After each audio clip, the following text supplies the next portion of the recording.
We are going to start our meeting. Good evening, please. I don't know, maybe she has one. Good evening, everyone. If you could please be seated. Oh, that really got loud, Jason. Thank you. Good evening. I would like to call this meeting to order. It is 7 p.m. on Monday, May the 8th, 2023, and we are meeting at Cherokee Trail High School. Welcome to all in attendance, and thank you for being here. We appreciate your interest and involvement in CCSD. And thank you, Mrs. Jean Nchidi and CT for hosting us. It's always good to be back at, I guess that would be my home high school after Ford graduated from here. So thank you also to our setup team, our crew, our IT staff, and security team for being here and ensuring that this meeting goes as planned. If you are able, will you please stand and join me in reciting the Pledge of Allegiance? I pledge allegiance to the flag of the United States of America and to the republic for which it stands, one nation, under God, indivisible, with liberty and justice for all.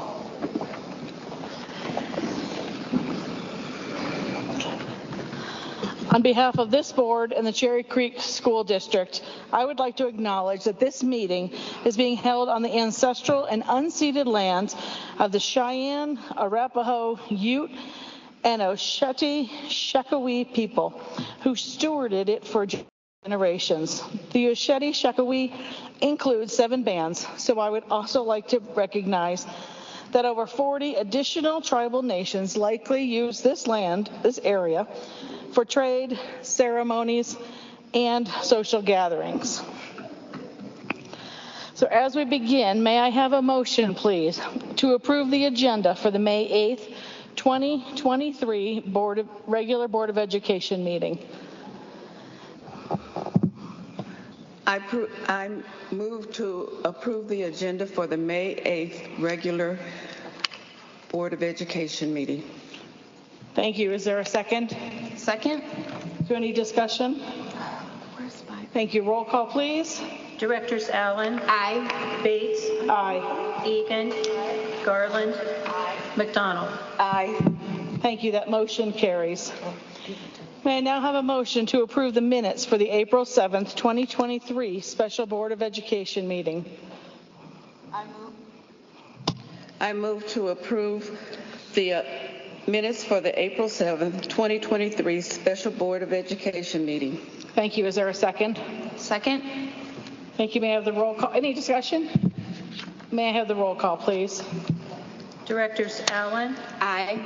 Bates. Aye. Egan. Garland. McDonald. Aye. Thank you. That motion carries as well.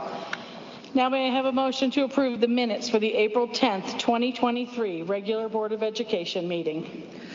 I move to approve minutes for the April 10th, 2023 regular Board of Education meeting. Thank you. Is there a second? Second. Is there any discussion? Roll call, please. Directors Allen. Aye. Bates. Aye. Egan. Garland. McDonald. Aye. Thank you. That motion carries as well. It is at this time during our meeting that we have individual comments from our Board of Education. Director Allen, would you please start us this evening? Yes, and thank you. Good evening. Before I begin my prepared comments, I'd like to take a moment to extend my special thanks to our Assistant Superintendent, Mr. Michael Giles, who will be leaving us for Aurora Public Schools soon. Aurora Public Schools' gain is our loss, and tonight's comments that I will share have been shaped and formed by the knowledge I've gained from Mr. Mike Giles and his team. I am so thankful to you, Mike. I don't see you, but so thankful to you for all that you've done for Cherry Creek Schools, and wish you nothing but the best at Aurora Public Schools. And good luck. Okay. This evening, I recognize that May is Asian American and Pacific Islander Heritage Month and Jewish American Heritage Month. Celebrating many of our cultures and heritages in special times throughout the year reminds us that a rich tapestry of people, histories, and experiences make up our beautifully diverse community. In Cherry Creek, our core values of whole well-being and my microphone, okay, is it working? Okay. In Cherry Creek, our core values of whole well-being and equity ground us in our central mission to inspire every student to think, to learn, to achieve, to care. We cannot accomplish our mission if our students do not feel safe. Last month, I spoke about a specific kind of school safety, how our district is working to best ensure the physical and mental safety of our students with the ever-increasing number of massacres on school grounds. Tonight, I am compelled to speak about a different kind of school safety, the type that requires all of us, administrators, educators, parents, and community, to take responsibility for the safety of our students by teaching our children about celebrating our differences and discovering that those differences make us stronger. Our dedicated educators, through our research-based and district-approved curriculum, and supported by our Department of Equity, Culture, and Community Engagement, are working tirelessly to combat discrimination based on race, religion, ethnicity, sex, gender, sexuality, and ability. Even so, in 2022, the Anti-Defamation League reported a 50% increase in anti-Semitic acts in schools over the previous year.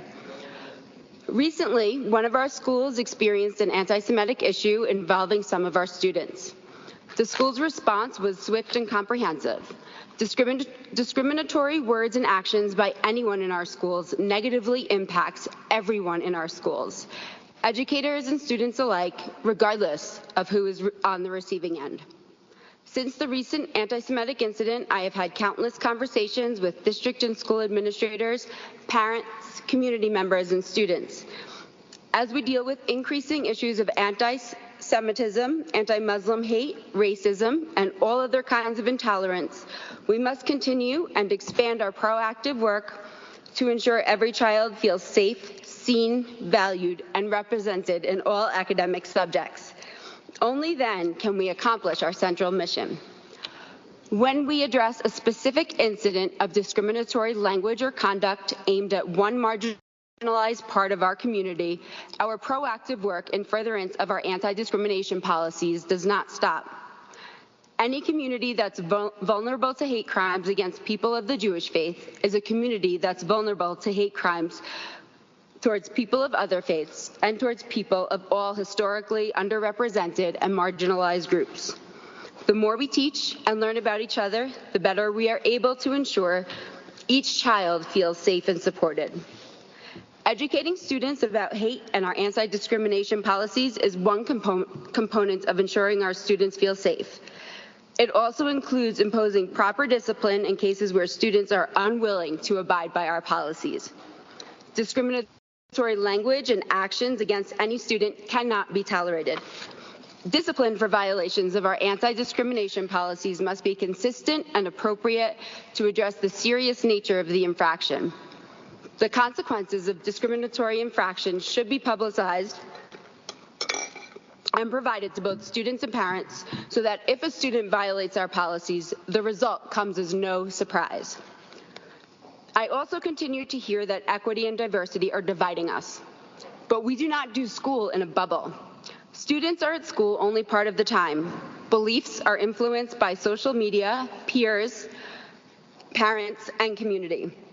Students come to school with those beliefs and act on them. That is why the back to basics approach of reading, writing, and arithmetic does not work. Dr. Maurice J. Elias, psychology professor at Rutgers University, explains that research shows that when schools improve school climate and safety, academic performance dramatically improves. Yet schools filled with strife and schools filled with strife are schools that underperform academically. On the same day of the anti-Semitic incident I spoke about earlier, I was attending a special presentation by Oscar Ozzy Sladek, a Holocaust survivor at Elevation Middle School. Tonight, I originally planned to share Ozzy's story and message. It is even more critical that I do so now. Ozzy and his parents, with the support of their community, hid from Nazi roundups for years in his native Slovakia. When it became too dangerous to hide in town, Ozzy and his parents made a harrowing trek to the Tatra Mountains. After several months hiding in small huts and caves, Ozzy and his family were liberated in March of 1945. Half of Ozzy's extended family was killed during the Holocaust. Ozzy shares this message. I always tell young people, don't hate. Don't learn how to hate because it's going to kill you in the end. What Ozzy was teaching, the Elevation students were learning. Here is some of what the students learned in their own words. From Enoch Solarin, a 6th grader. It was good to know that there are people who survived the Holocaust and lived to tell the tale of the pain that they went through. I feel like his outlook on life was more optimistic, which is something that most people could live by. From Mackenzie Vito, a 7th grader. No matter if you are going through the hardest part of your life, you should keep fighting because there could be a good outcome in the end. From Reese Euclid, a 7th grader. I wasn't aware that people were branded. Nobody should do that to a person. And from Victoria Harwood, a 7th grader. I hope that we in the future can make a big difference to keep racism and anti-Semitism not a part of our society, and that we keep loving other people and helping other people. These are the lessons that will stop the hate. When I was listening to Ozzy and watching the students' reactions, I thought about the endless possibilities of sharing Ozzy's message. One idea I had was live streaming a district-wide presentation by a Holocaust survivor so that this lesson can be shared with all of our 25,000 6th to 12th graders in Cherry Creek. And in tragedy, we find opportunities. While this is one opportunity, I encourage our parents and community to share with the district and our community schools ideas on how we can continue to expand this critical work, vital to our mission, to inspire every student to think, to learn, to achieve, to care. Thank you. Thank you, Director Allen. Director Egan, would you go next, please?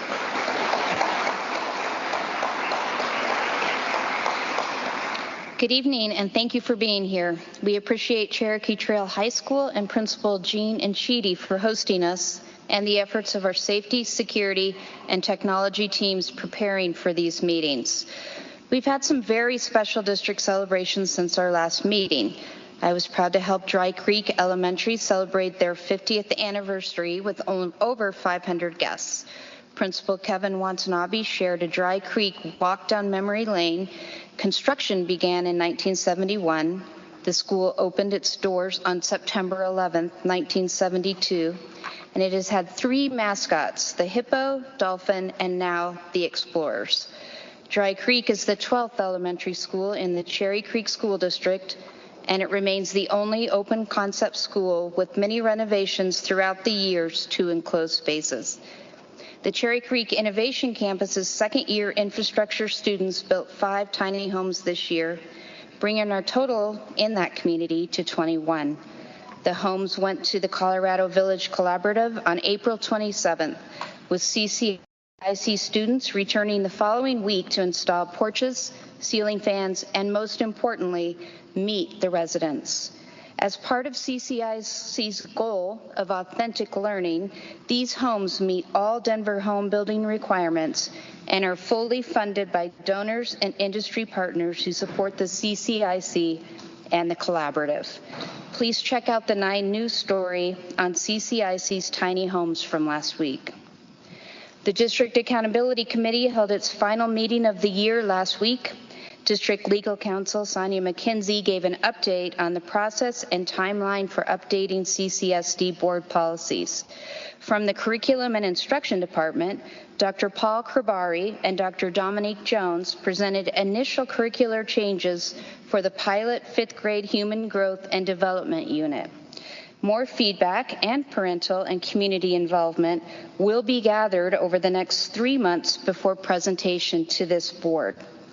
DAC wrapped up the year with reports from each of the 3 subcommittees: District UIP, the Unified Improvement Plan, the budget, and parent and family engagement. More information about DAC is posted on the district website under the Assessment and Performance Analytics Department page. May is Asian Pacific American Heritage Month, the first 10 days in May chosen to coincide with two important milestones in Asian Pacific American history: the arrival in the United States of the first Japanese immigrants on May 7, 1843, and the contributions of Chinese workers to building the Transcontinental Railroad, completed May 10, 1869. May is also Jewish American Heritage Month, which recognizes the more than 350-year history of Jewish contributions to American culture. I'll suspend my comments on the anti-Semitism since Mrs. Allen covered that. May is also Mental Health Awareness Month. It was an honor to attend the celebration of the $1.5 million in community project funding for Traverse Academy last week. We are thankful to Congressman Jason Crow for helping secure this funding that will make Traverse the welcoming and warm school envisioned from the beginning.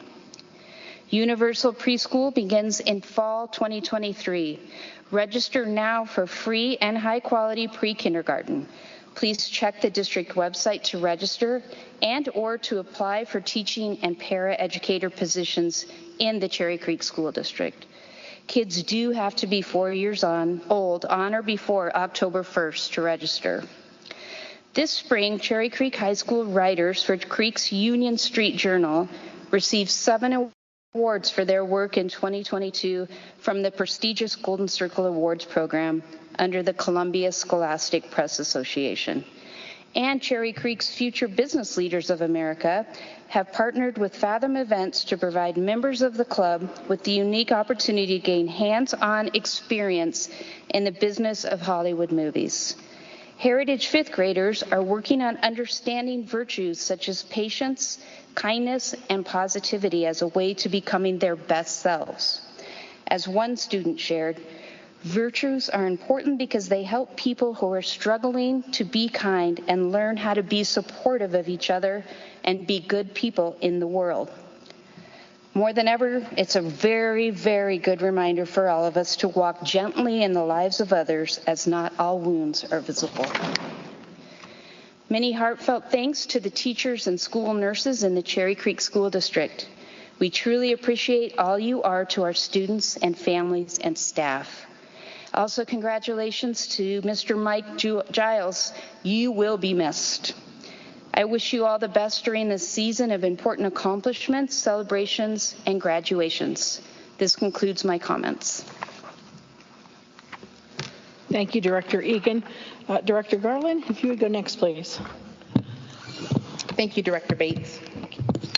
Good evening, and thank you to the Cherokee Trail community for hosting us. I want to echo the comments of my colleagues.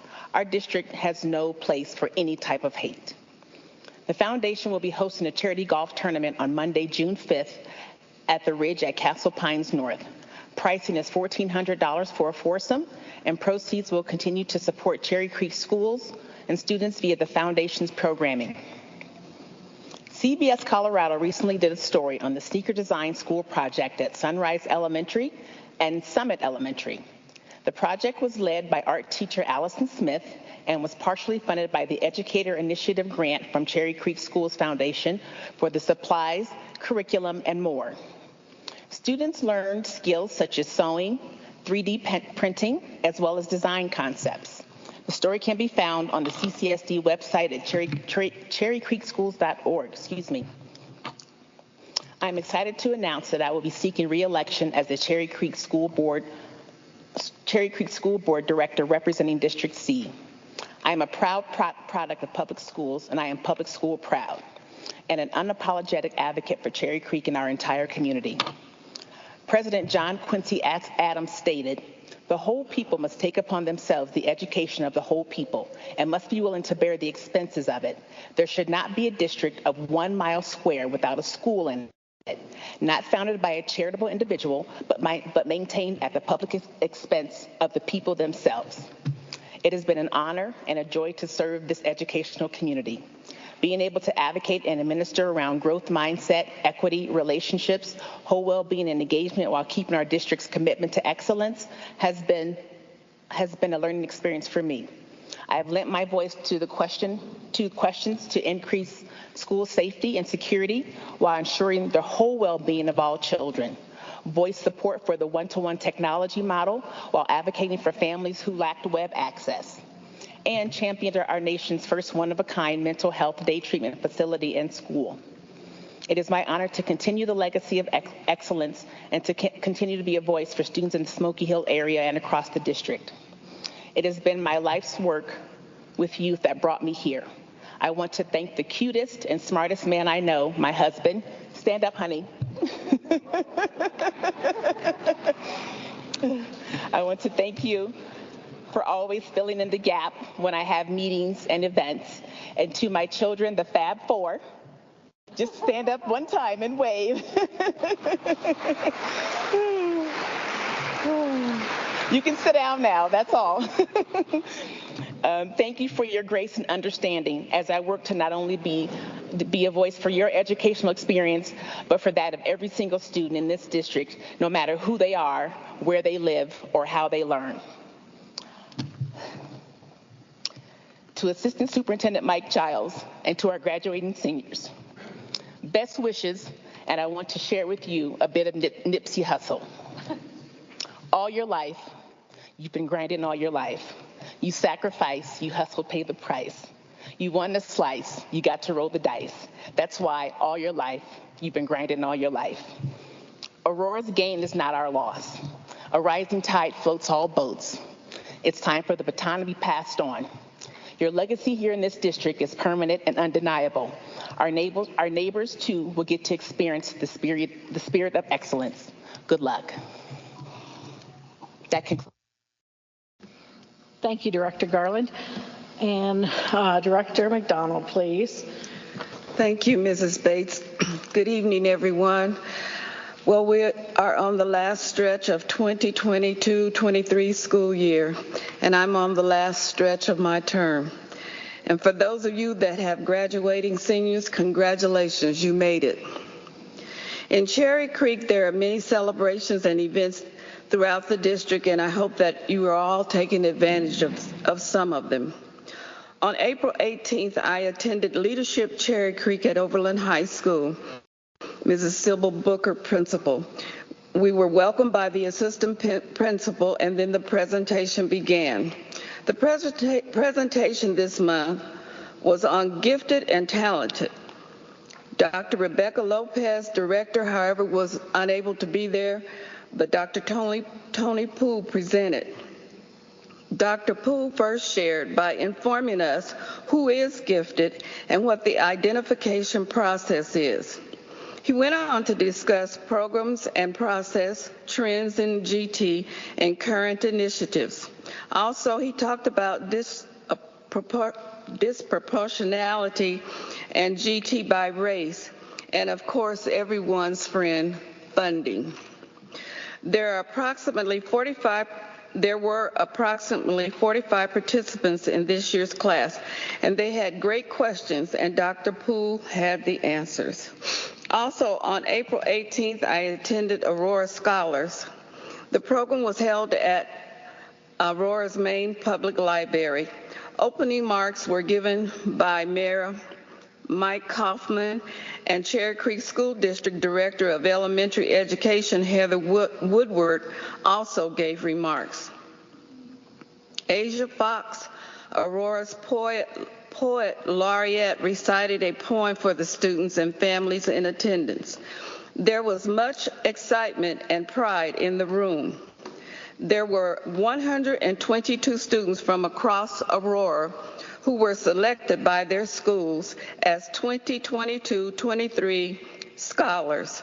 Out of the 122 students, 47 of them were Cherry Creek School District students. Schools represented were Antelope Ridge, Altitude, Aspen Crossing, Buffalo Trails, Black Forest Hills, Cherokee Trails High School, Canyon Creek, Challenge School, and Cimarron.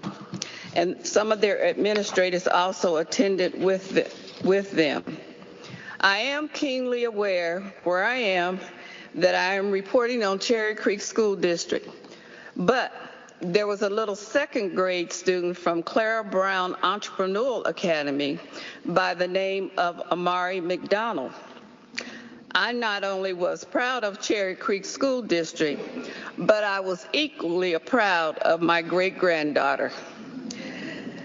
I am a liaison to the Medical Advisory Board, and this month the meeting was held at CCIC campus, and the members were given a tour of the building, followed by discussion and pertinent reports from the district.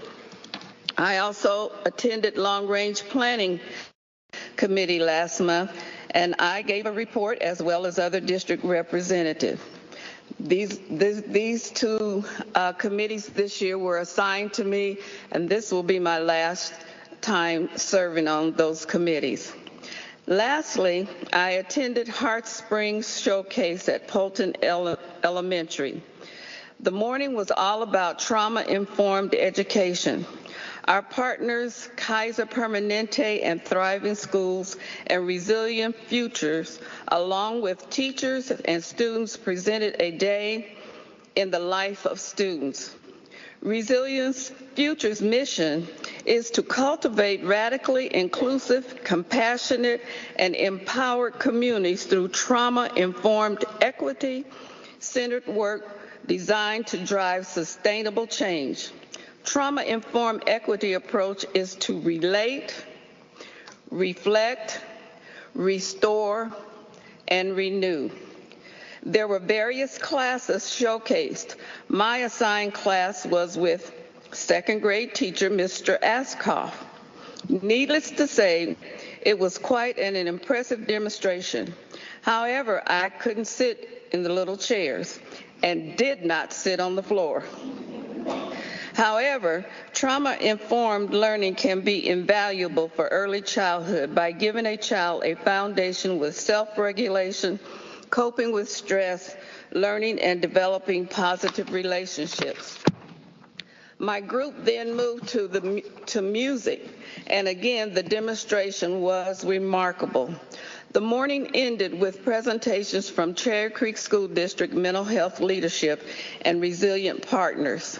Trauma-informed education, and I quote, is not a journey, not a checklist, but it is an amazing way to support kids to be successful. Obviously, there is staff training for this to be successful as well. My takeaway was a better understanding of how trauma can impact learning and behavior.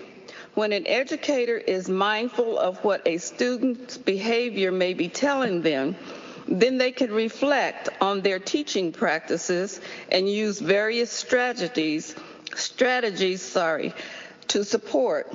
The support may be physical, emotional, and consequently they operate with heightened awareness and understanding.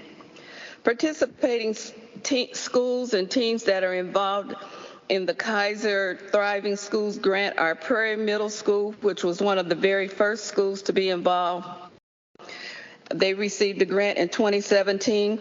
Others include Holly Hills and Holly Ridge, the Overland Feeder area, adaptive programs, early childhood program, Rolling Hills, Sunrise, and Summit Elementary. Some of our teams include mental health, district assessment, speech and language, and some other training programs. And I was very, very impressed with this presentation on last week. And I want to add my part in that we do care for all students in Cherry Creek and their well-being, and we will not and do not tolerate any form of hate. Again, I thank you for being here, and I thank you for being a part of one of the best school districts in the state. I also want to thank Mr. Mike Giles. I have limited amount of words to thank him with, but it does not measure my appreciation and my thoughts of the impact that he has made in this district. I have gotten to know him for the past 8 years, and I know he is a man of compassion. He's very passionate about his work, and I just want him to know that I appreciate him and I thank you for who you are and what you do. And Godspeed. This concludes my remarks. Thank you, Director McDonald. All right, good evening once again. I can hardly believe we are in the last few weeks of school. April and May always prove to be busy months. On April 13th, I was honored to share in the 20-year anniversary celebration at Canyon Creek Elementary and Cubby's birthday. The original principal, Dr. Nancy O'Brien, came back to address the crowd. The children enjoyed the story she had especially written for the crowd about the beginnings of Canyon Creek and her cohort. One item that stuck out to me during the celebration was the number of teachers that had been at Canyon Creek from the very beginning. I believe that speaks loudly about the culture of the school, and the children especially enjoyed the confetti drop at the end and dancing to celebrate. The party continued on Saturday with the school carnival. As I mentioned last month, the Golden Heart Awards took place on April 13th as well. The Golden Heart Award is given to nominated teachers, support staff, students, or community members that go above and beyond working with students who have disabilities and/or work to support inclusion within their community. Many are nominated, but only a few are chosen by the committee to receive the award. This year, our very own Dr. Tony Poole received the award for the work he does that goes above and beyond his normal expectations. Dr. Tony Poole works often for his work on and off the clock as well, and he supports the students with disabilities. Dr. Poole is known to pass out his personal cell phone to families of children with special needs to call whenever they need to.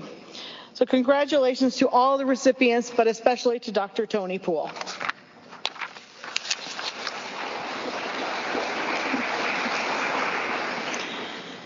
May is Mental Health Awareness Month. Another way that we are supporting the mental health needs of our students and staff is our partnership with the Arapahoe County Sheriff's Office. My colleagues and I were fortunate to attend the swearing in of the latest addition to the force, K9 SRO Bear. He is a sweet, cuddly chocolate lab. His handler, Dr. Candace Gray, is pretty special as well. She and her husband have both volunteered to be K9 handlers and have these special animals in their home. This is truly a testament to who these officers are.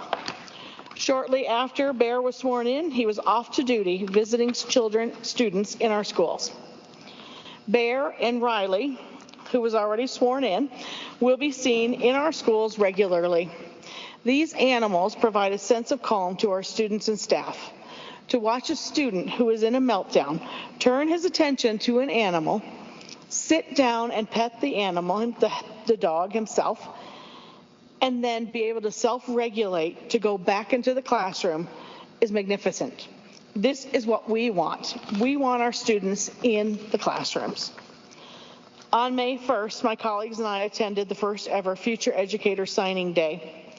Our students that have been in the Future Educator Apprentice Program were given the opportunity to sign a letter of intent to continue their studies in education with the intent to return to Cherry Creek School District as a teacher. These students have earned college credits and invaluable experience while earning money to further their education. We are hopeful that these 19 students will be back teaching in CCSD in about 4 years.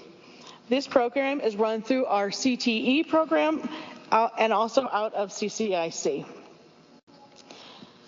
And I always knew the CCSD had a senior citizens tax offset program because of the volunteers in my children's schools. I never really knew how that program worked. But did you know that when you are 60 years old and reside in a property within the Cherry Creek School District board boundaries, that you are eligible for this program. And did you know that you can offset your taxes by approximately $600 just for volunteering in your school for a couple hours a week? My colleagues and I recently attended the thank you breakfast for this program. It was wonderful to interact with the many seniors that attended. After breakfast, they were taken on a tour of CCIC. Many, especially men, asked if there are volunteer opportunities available at CCIC. This program was started with the hope that students' lives and learning are enriched by their association with the participants in the Senior Citizen Tax Offset Program. If you have questions or are interested in this program, contact the CCSD Communications Office. In CCSD, we always have teams excelling and winning state and local championships. I offer them congratulations. Last week, we had an extra special win. First off, Eagle Crest Dance Team has won 3 state championships and twice placed in the top 5 nationally. This year, the team tried out to represent the United States in an international competition where they were named Team USA. The team said they have something special. They are more than a dance team. They are a family. They have a strong bond and work hard for each other. This bond led the team to winning the gold at the international competitions. Congratulations, Team USA, and way to go, Raptors.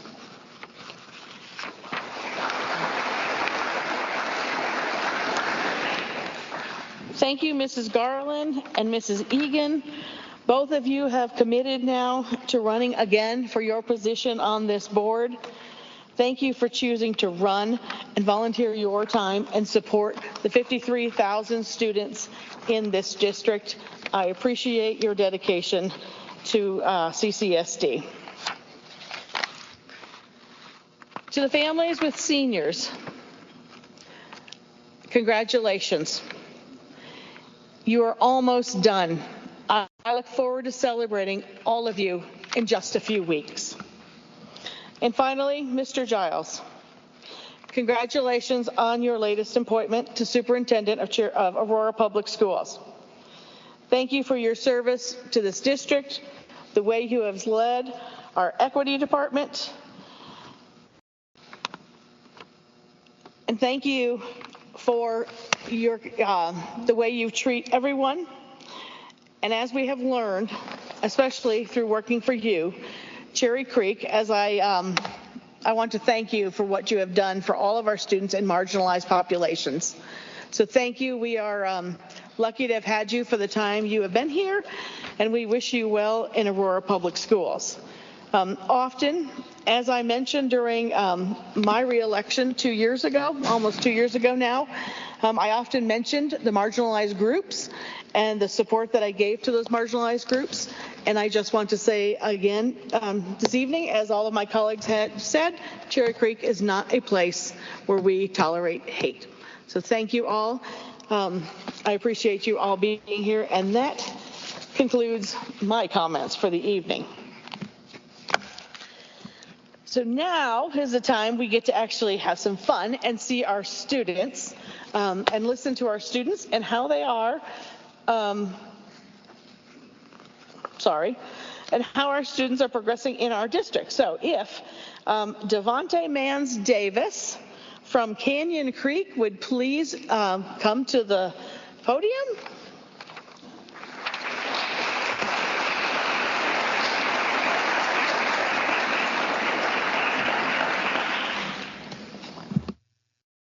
Evening, distinguished guests. I am Devontae Mans Davis, and I am a 5th grader at Canyon Creek Elementary School.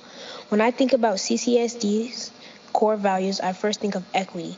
I first experienced the equity core value by having my first African American male teacher. I did not know who he was until I met him at the Meet the 5th grade teachers when I was in the 4th grade. He was very nice, but his skin tone was different than all of the other 5th grade teachers. I wanted Mr. Bowens not just because he was my skin color, but because he would also be my first male teacher. By the time I got to 5th grade, I was so excited to have my first male and African American teacher. Mr. Bowens treated me differently than others. I got a new style of teaching from him. During our slavery lesson, he could tell us about slavery in a different perspective than others, and that was more interesting because of his ancestors were slaves. Mr. Bowens got more information than others because of his race and what was passed down to him. We got more information that we students did not know, and for my grandfather to be African American as well, I got a lot more information. So I am more informed about slavery than others because of his race. Another CCSD core value I thought of was a growth mindset. A time I had to use a growth mindset during school was during CMAS. I don't really like CMAS that much because there are a lot of things to do and read, but I had to use the growth mindset to get through it. Even though I missed 2 days of CMAS testing, I still had to make it up and do the test that I missed, even though I did not want to. I had to use a growth mindset to persevere and finish through and get done with it. And now I am free until middle school. Another example of a growth mindset is when I went to St. Louis for a basketball showcase. The first game we played was against a pretty good team from Kansas City called Mentality. They were huge, and I thought there was no chance that we could beat them. As we went to huddle up, our coach said to have a growth mindset because when you're down and scared, you're going to play bad. So no matter what the size is, try your best. Let's get this win. Win on 3. 1, 2, 3, win.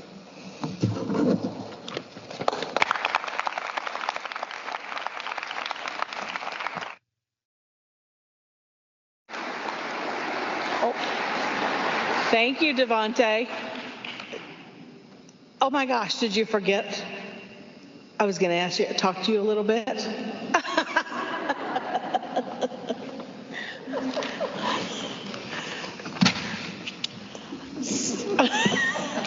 Are we scary up here? No. No, okay. Thank you, Devontae. Thank you so much for coming tonight and addressing our board. You're welcome. And I appreciate you talking about some of the core values that you had. And is that me? So I appreciate that as well, and how you tied in growth mindset with your team and your schooling as well. Are CMAS finally over? Yeah. Thank goodness. Aren't you glad? Extreme. What's the best part of CMAS? Anything? Math. Oh, there you go. All right.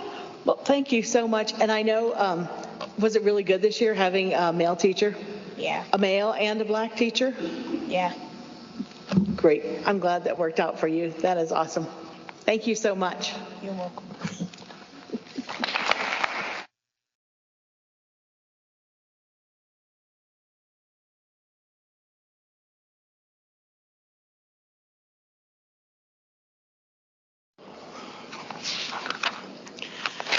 Okay, and now could we have Selah Davis from Infinity Middle School.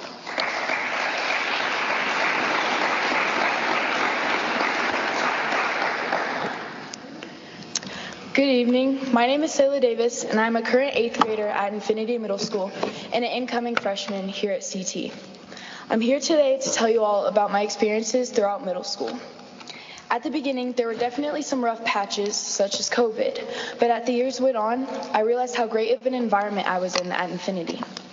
One of the first things that fascinated me was how diverse my school was, and not just the staff, but the students as well. The best thing about this was that though we were all different, we were all able to be exposed to the same opportunities within the school. One of the core values that I feel our school strives for is equity. Equity is fairness, being able to have the same opportunities that others have that makes things fair. Infinity encourages all the students to have a growth mindset and to do the best that they can at everything. At Infinity, we have a system that helps encourage students. This system is called Are You Ready? Each letter in the word ready stands for something. The R stands for being relentlessly respectful to yourself, students, other students, and the space. The E stands for embracing a growth mindset, learning from your mistakes and doing your best no matter what. The A stands for actively leading, setting good examples for others. The D stands for being dedicated to your community. What can you do to help your community thrive? And how can you build positive relationships? And finally, the Y.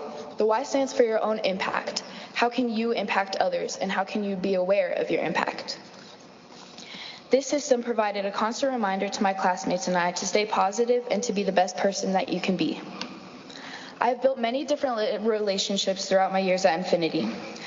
I enjoyed participating in extracurricular activities such as girls basketball, track, theater, NJHS, and more.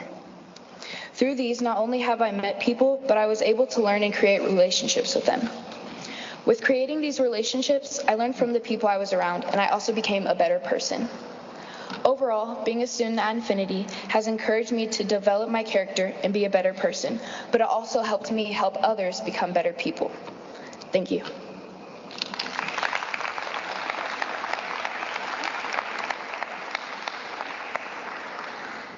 Thank you, Selah. Thanks for being here, and how exciting, you're going to be a Cougar next year.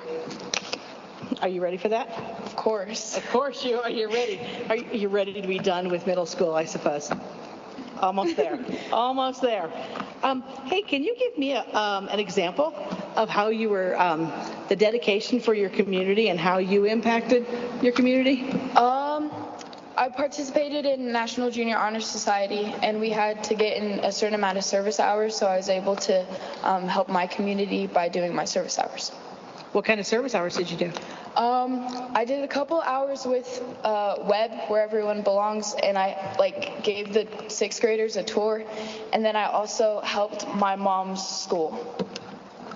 Yeah. Is she in Cherry Creek? Yes, Akron Crossing. All right. Well, thanks so much for being here, and good luck next year in high school. Thank you. Thank you.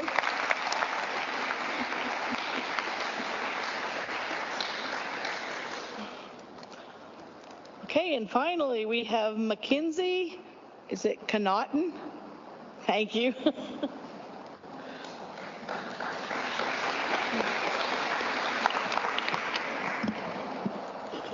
Hello, everybody. My name is Mackenzie Connaughton. I'm a sophomore here at Cherokee Trail. While all 5 core values are important, I would like to share how an emphasis on relationships and engagement has made my experience at CT so impactful. My first year entering high school, the incoming 9th grade night was virtual. I was able to join the sessions for speech and debate and leadership. I'm proud that CT found a way, even during COVID, to show what these programs had to offer. Since the beginning of my high school career, I've been a part of student leadership, speech and debate, and the International Baccalaureate program. Through each program, it has allowed me to become a better student and prepare for my future. Being a part of student leadership has allowed me to make impactful connections, and not only that, but connect with my why. Speech and debate has allowed me to build my confidence and public speaking skills while also shaping my opinions and values. Through each program, I've been able to truly make connections in a family at CT that will forever impact my life. Every day I walk into school, I'm always greeted with a smile and a good morning that never fails to make me smile back. I cannot express the amount of gratitude that I have for the teachers who have supported me through my past 2 years at Cherokee Trail and the friendships that I made through my involvement. I've learned so much and look forward to continuing to learn and grow at Cherokee Trail. I love helping people to become a little bit happier when they first came to me, and I've seen firsthand the importance of getting involved and making relationships. So I look forward to encouraging others to do the same. I am excited that I have 2 more years to continue to impact and be impacted by my school's community. And if you told me that 2 years ago I'd be doing this right now, I wouldn't have believed you. But here I am today, and I am proud to be a part of CT.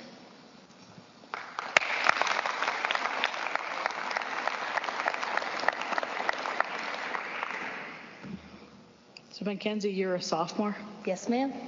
Wow. I was getting ready to ask you about your post-grad. I was like, oh, wait, never mind. I don't need to ask her that. Well, you're a busy girl. Of course, yes. You're very busy. So you've been in pre-IB, and now you're heading to IB. Is that correct? Yes, ma'am. Next year you'll be in IB. Of course.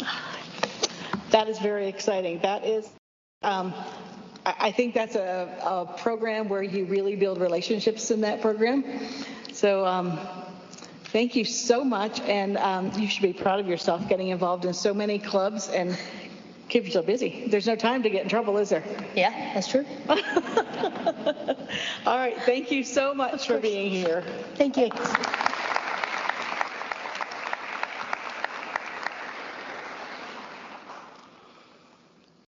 Okay, Mr. Smith, it's your time to follow up after the students. I know we're changing this order next year for sure. Devontae, I just want to say thank you. Thank you for taking the risk, coming up to the microphone and sharing your story with us. I'm glad you had the opportunity to have a black teacher.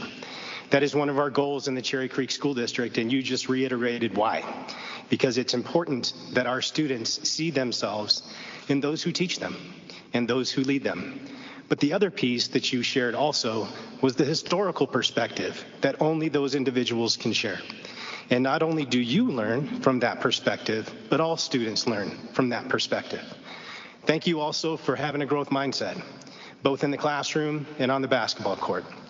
Here's the deal, buddy. Steph Curry isn't that tall, but he's one of the baddest men on the planet. So keep working hard, because that's part of growth mindset as well. Sayla, thank you. Thank you for being part of our community. I appreciate it. Thank you for being an incredible leader. All the different things that you do in clubs, academics, athletics, but most importantly, just being that friendly face, just being that person that people can come to. So thank you. Thank you for being part of our district. Mackenzie, yeah, I was shocked when she said she was a sophomore too. So speech and debate is going to serve you well. Continue to be a leader inside of your school. Continue to push yourself to be great. And I'm excited to see where you go when you're a senior, so stay in touch.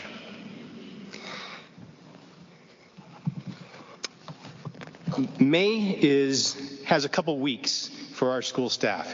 It's Administration Appreciation Week, it's Nurse Appreciation Week, it's Teacher Appreciation Week.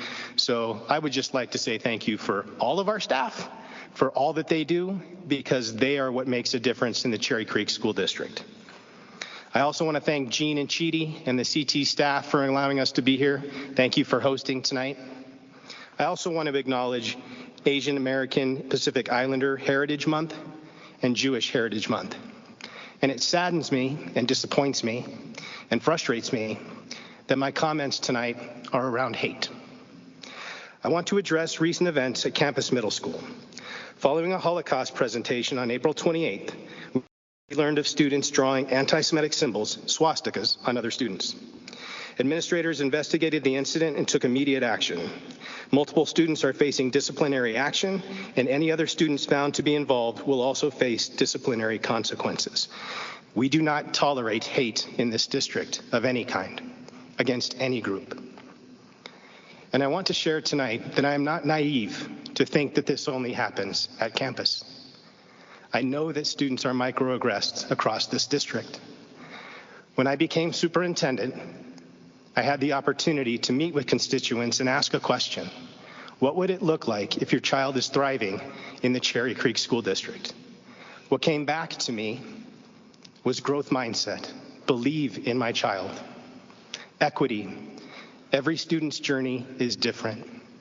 Whole well-being, see my child for who they are as a person, not just an academic. Engagement, understand that kids learn differently now, and we need to engage our community differently. And finally, most importantly, relationships. And I will tell you, at these board meetings, I have grounded our staff in these core values. And I've had individuals come to this microphone and tell me that I have lost sight of instruction. I have not lost sight of instruction. If our students do not come whole to school, they will not learn, period. So when I hear of these things happening in our schools, it frustrates me. And as we strive for excellence, I know we are not perfect, but we need to continue to be better. So I thank the community for being here tonight. I want to thank Alyssa Stahl, the principal of campus, for making it a learning opportunity, not just a consequence. I would like to thank the parents who showed up at my office today to help me get better, to be a better leader in this district. I am the leader of this district. I believe in this district, but we can always grow and be better. And I appreciate the opportunity to lean into the community, to engage in different ways so that we can find ways to help teach. Because it's about learning. It's about being better. And that's what we're committed to do. And we won't tolerate those who don't have those same core values. I will continue to push into equity no matter how many people come to this board meeting and tell me to stop. I believe in our kids, and I am thankful for this Board of Education who allows me to do what we do and allows my district team to do what they do. We are committed to being better. Also, I received comments from the lived experiences of our students here tonight. I want to say, as the leader of this district, I'm sorry. I'm absolutely sorry that these are the things that happen to you in our district.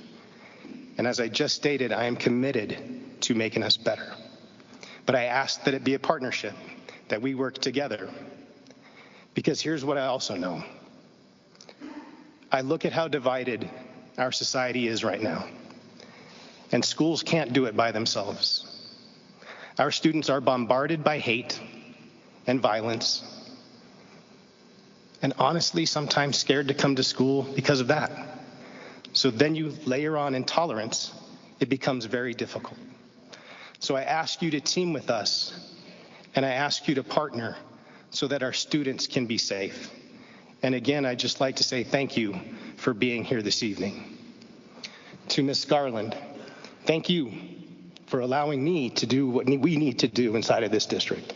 I'm thankful that you're running again, and I look forward to working with you for another 4 years. Thanks to your family for allowing you to give up time to be with us, because I know it's not easy. And I know how committed you are for students, including your own. Lastly, gonna get a little emotional here. Mike, awesome, man. Congratulations on being the superintendent of Aurora. While I'll miss you, I'll miss your friendship most. What I think about is the partnership you and I can have across the Front Range. If Cherry Creek and Aurora works together, I can only imagine what we can do for the benefit of our students. So congratulations, please stay in touch, and I have a present for you tomorrow at ADCO. That concludes my comments.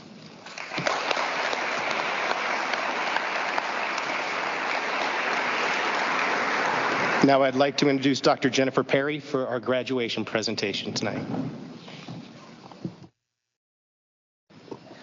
Before she leaves, I was hoping Mackenzie would come up and give this presentation for me. With her poise and presence, I think she could step in without even knowing what was going on and probably do a better job than I will tonight. So have a good night, Mackenzie. I'm sure you've got 8 million other things to do, but I have that level of confidence that you are great.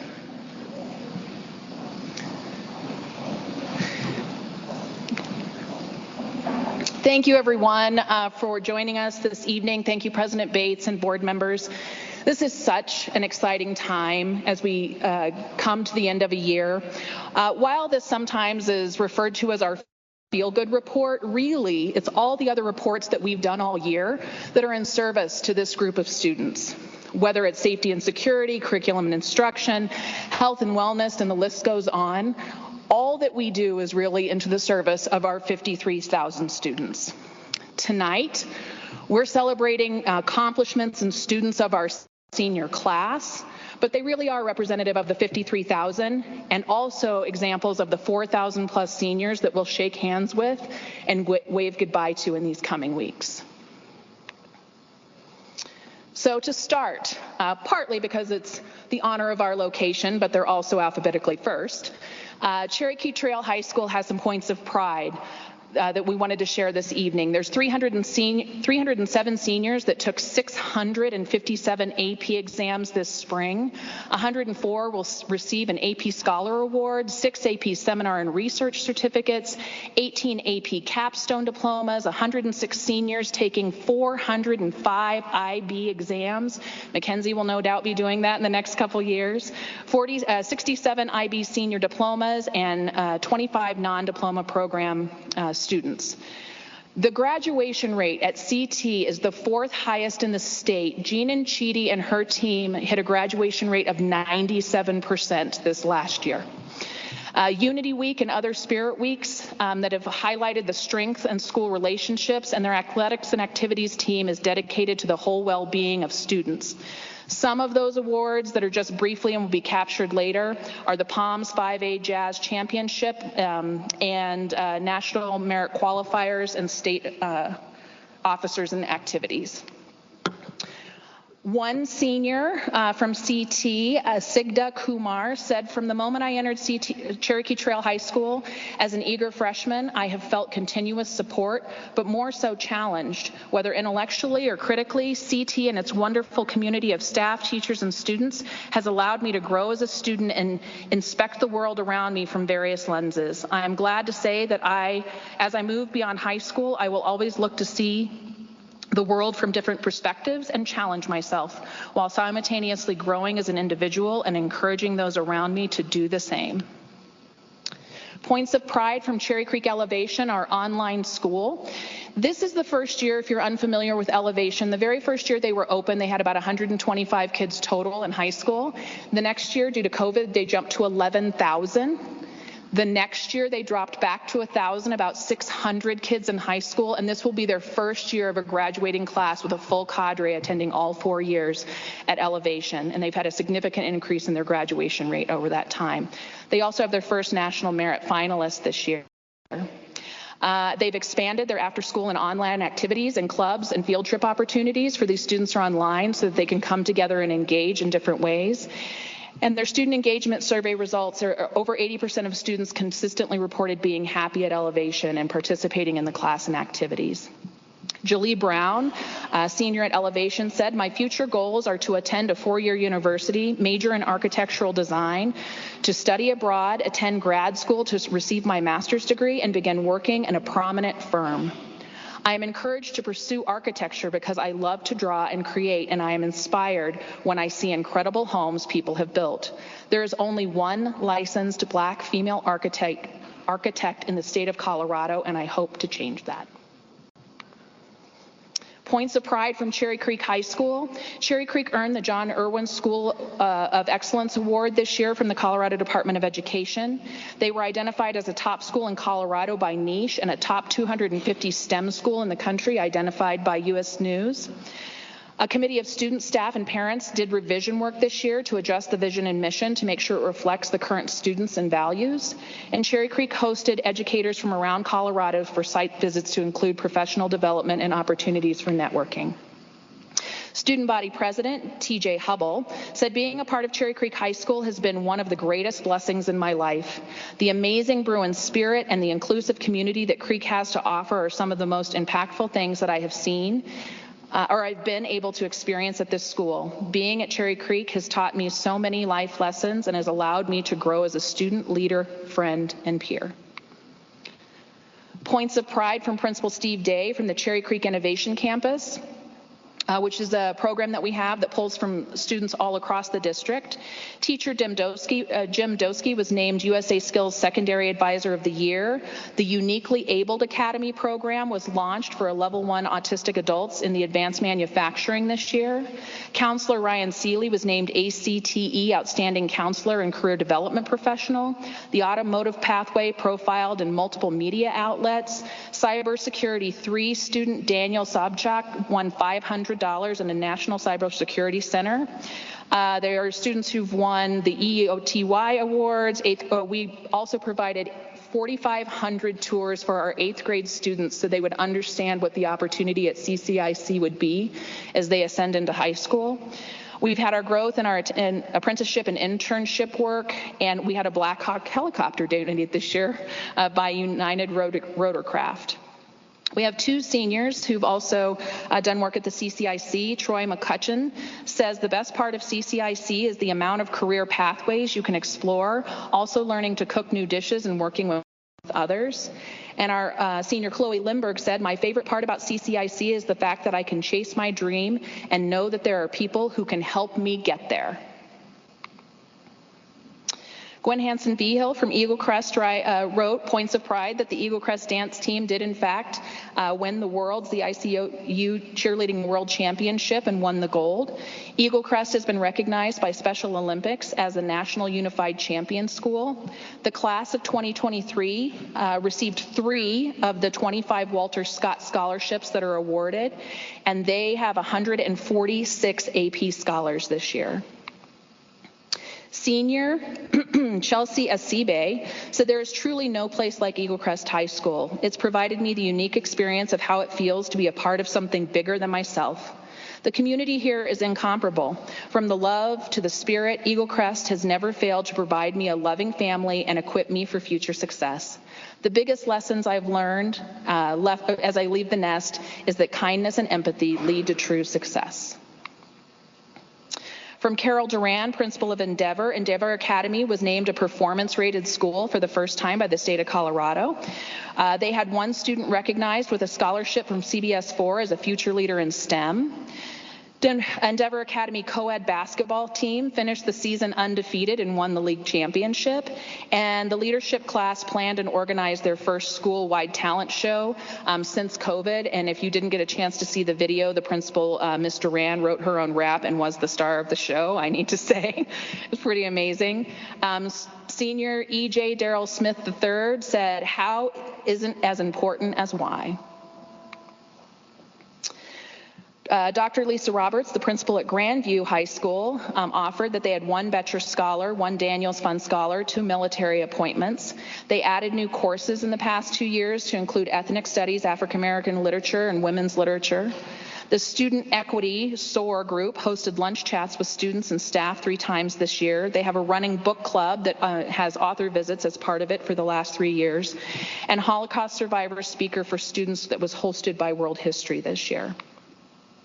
Senior Cade Schroeder said, to accomplish great things, we must not only act, but also dream, not only plan, but also believe.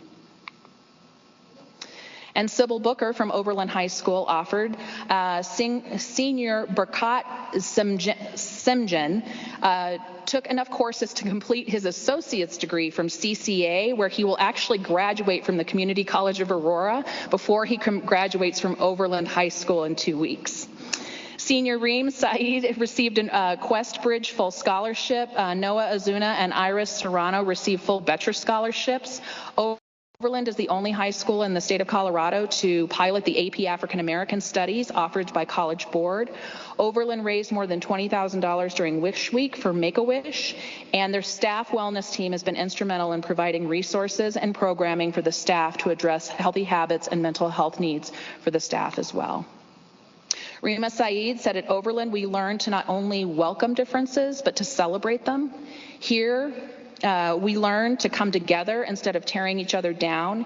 Here, we create a community that unites in times of need rather than divides. And from Smoky Hill High School, we have 1,600 students who attended the homecoming dance, which was an all-time record for Smoky Hill High School. They had world awareness presentations from a multitude of groups and students who provide that for the community. Kaz Hudson was a Young Artist Scholarship winner. Hanak Mikhail Tawaldi was an Amazon Scholarship winner, and they had 4 Daniels Fund Scholarships winners this year. Ade Abraha said, in part, Smoky Hill is truly a place unlike any other. Over these past 4 years, I've grown in ways that I never imagined. I've gotten to experience unforeseen new pursuits, further passions I've always had, and be a part of the efforts serving a wide multitude of different communities. Later, she says, Smoky Hill is a community in which we can all challenge ourselves, learn, and grow towards our goals with people from countries and different walks of life than ours. This community embraces embraced, nurtured, and encouraged sharing and exploring the aspects that make each of the members unique and different. Smoky Hill and every member of its community has given me the tools I need to be confident in my success far past high school. But more importantly, the experiences I didn't know I needed to becoming constantly curious, compassionate young woman. I am proud and humble in saying Smoky Hill will forever be my home, and I will always be a Buffalo. Go Buffs. In addition, some of our alternative high school settings, we have the Manor, which has students who attend multiple industry tours throughout the year, allowing them to explore different career opportunities. And they've had multiple service projects in the community and experiential learning, experiential education opportunities throughout weekly activities. Senior Aiden Atwell from the IT Manor says, if you're going to pray for rain, you have to deal with the mud. And from the I-Team Ranch, the I-Team Ranch has 2 graduates attending college in the fall, and 70% of its students are employed in their current desired career. And Shakila Scott says, the I-Team Ranch is a second chance for high school students to regain themselves. The teachers there are understanding and passionate with all students, including kids with IEPs. Because of I-Team Ranch, I had a second chance in life to get all of the credits I needed. For that reason, I graduated early and I am able to attend the college that I want.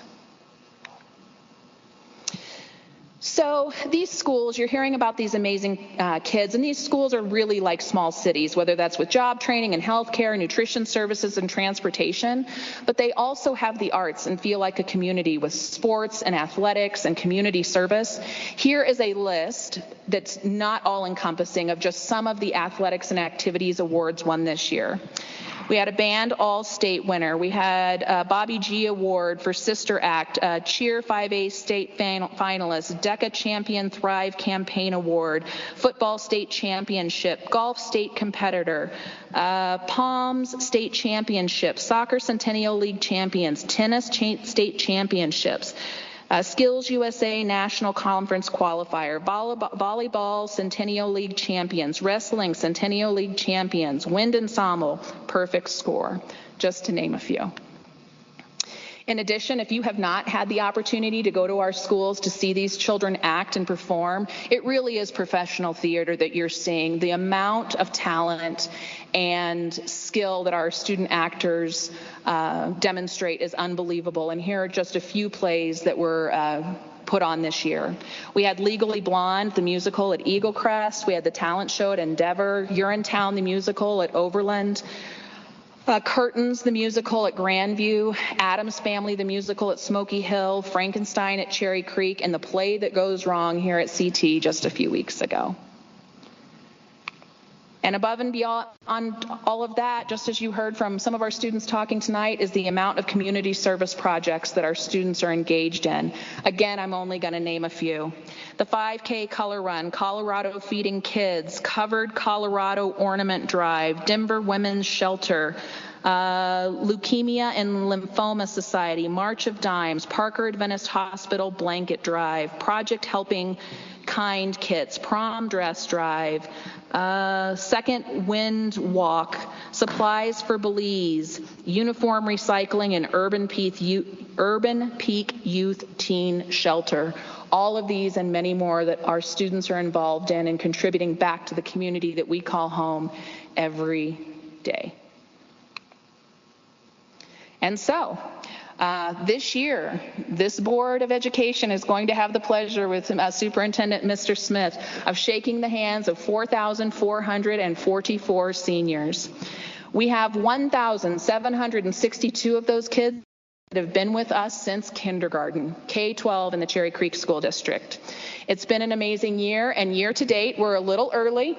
Normally, this information does not get published until late in May, but we are at $30 million in scholarships awarded so far to our senior class alone, and expect to see that double by the end of the summer, as it typically does. So we are really proud of a lot of the work that happens, and again, I said all of that other work is really in service to our kids. So I say thank you, and with that, I'll take questions. Thank you, Dr. Perry. It's a great presentation, and I'm always amazed. I'm always amazed at the statistics, what we see, and how our students perform before graduation. So I appreciate that. And to Mrs. Nchidi, 97% graduation rate. That is incredible. That is one of the highest we've had, I believe, ever. So I applaud CT.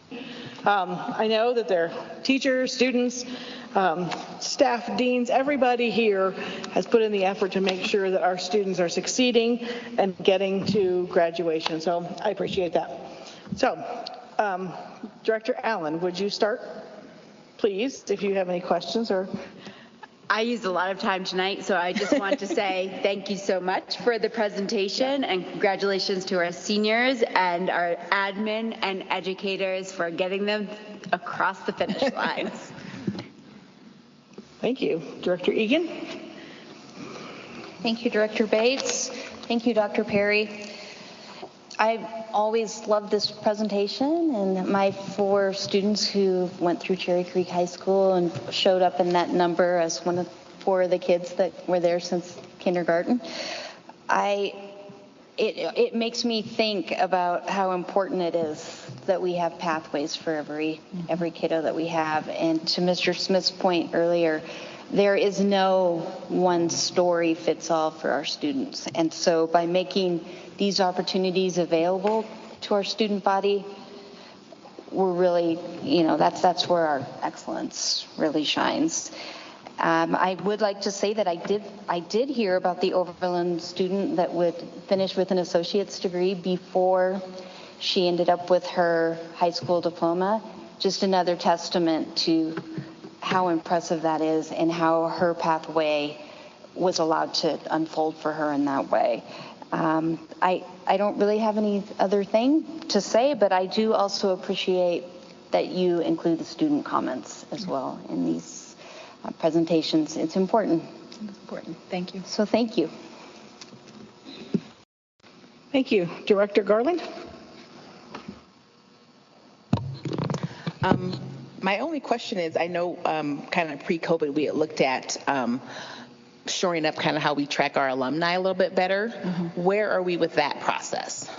Actually, Sarah Grobel and Jason Koenig can probably speak to that in a better way. There is a kind of an outreach effort. I know we're looking at some software that can help us track that. I don't have this, I'm not involved in the specifics of it, but I'm sure that's something that we can get them to update you on very soon. And Chris may have more. Yeah, we've been tracking a couple of graduating classes over the last couple of years through Salesforce.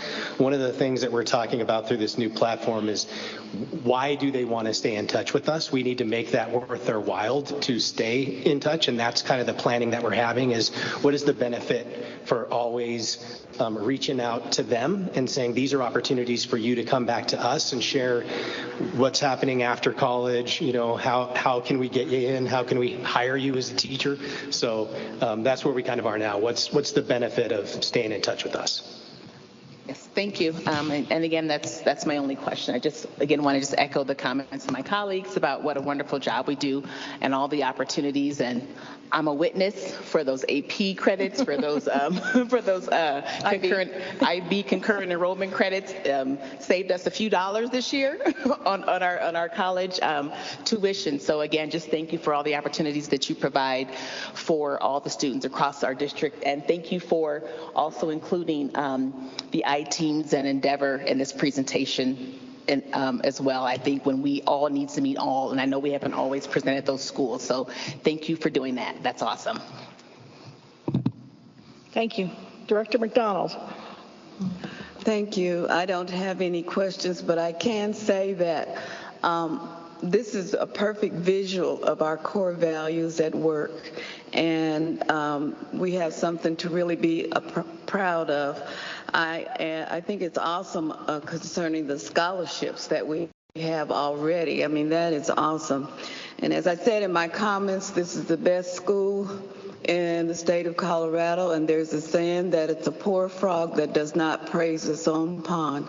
So I am very proud of Cherry Creek School District and all of our students that have accomplished. And again, I, like I think it was Mrs. Garland, appreciate, or whoever said, appreciate you including the I team, and because all does truly mean all, and they go on to do great things. Yeah. So thank you so much. Okay, thank you again. And, once again, I'd like to comment on the various programs that we do have in this district and appreciate that my 5 children as well all had various paths through here, all took different pathways to get to graduation. And so I think, I don't know, between all of us up here, I'm not sure how many. Janice had 5 graduates already, plus her grandchildren. So we've had 5, 4. We've had a lot of graduates up here amongst us, and everyone has taken a different path. So it's good to see that we offer that for all students. So at this time in our meeting, it is time for audience comments. Because at this point in the meeting that we make time for the members of the audience who have completed the online public comment form prior to 12 noon today to address the Board of Education. For everyone to be heard, please limit your comments to a maximum of 2 minutes. A buzzer will sound at the end of the 2 minutes, and the microphone and audio will automatically be muted. Each speaker may only speak once during public comment. Speaking time may not be shared between speakers. This is your opportunity to make comments to the Board of Education. In accordance with board policy, it is not a question and answer session. Please confine your comments to the matters that are germane to the business of the district. Further, please recognize that students attend most of these meetings. Any speaker whose statements or behavior are unrelated to the business of the district, appear threatening or unsafe, or are inappropriate for K-12 students may be interrupted or warned, and their opportunity for comment terminated. Audience members who speak are asked to do so in a respectful manner, and the audience is encouraged to listen respectfully.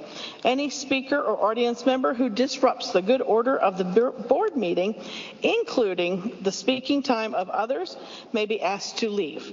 We are very interested in your feedback and will listen carefully.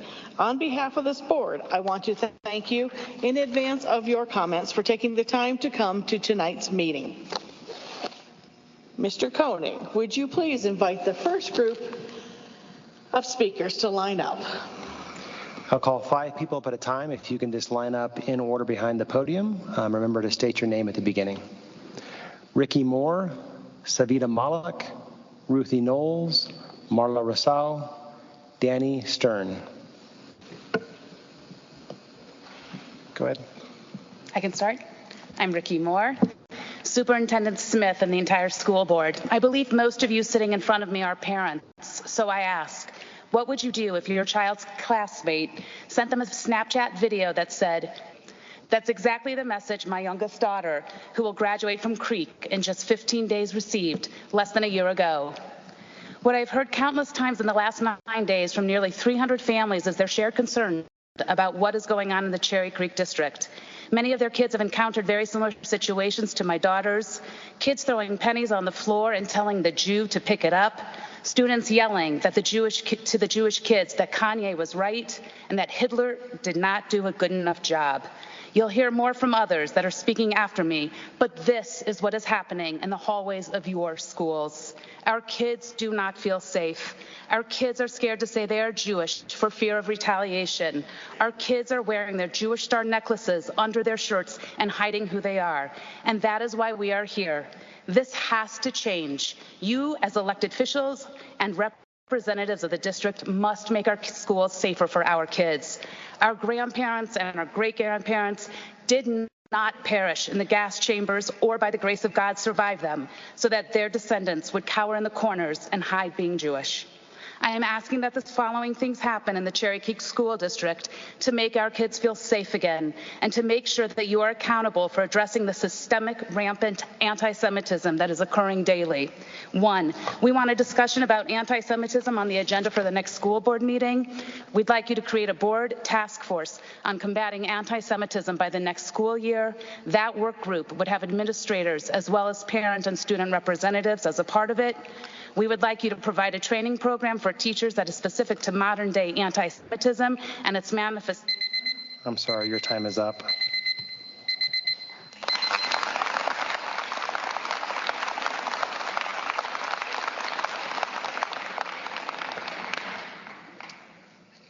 Hi, my name is Savita Malik. Thank you for the opportunity to speak to you all today. I'm here with a very specific request from the school board and from the Cherry Creek administration. I'm here representing parents at the Challenge School, and I'm here expressing our need for district-funded buses to and from the Challenge School. As you may know, Challenge School is a magnet school for gifted students and twice exceptional learners. The district's mission of equity and excellence is really at stake here, and I wanted to have a conversation with you all on behalf of parents at Challenge. As a group of diverse parents, we are concerned with these questions of equity when it comes to transportation to our school from district boundaries. For most of us, we are commuting 30 to 45 minutes just to get our kids to school every day. Those of us that have this ability to make that drive twice a day, 5 days a week, have the means and privilege of being able to choose Challenge for our kids. We are collectively concerned about parents that are working several jobs to make ends meet, may not have access to reliable transportation and or speak multiple languages, and may not get the information they need to choose Challenge for their children. The barrier to reliable transportation for their students resides within the district purview. At the moment, parents are paying for charter school buses to pick up kids and bring them to and from school. These buses have a long waiting list and again have a cost that may be out of reach to members of our community. Our principal has come to you all in the district to advocate for busing for Challenge, and we want to appreciate that you all have heard our principal's concerns. And in particular, Assistant Superintendent Corey Wise for his leadership on this issue. We'd like to propose two things. We'd like to propose that buses pick up students at an elementary school in each catchment area, and that we scholarship kids who are on free and reduced lunch so that they are not required to pay for buses to get to and from school. We care deeply about our community and really want our students and to be able to choose the school that's best for them. Thank you for your time.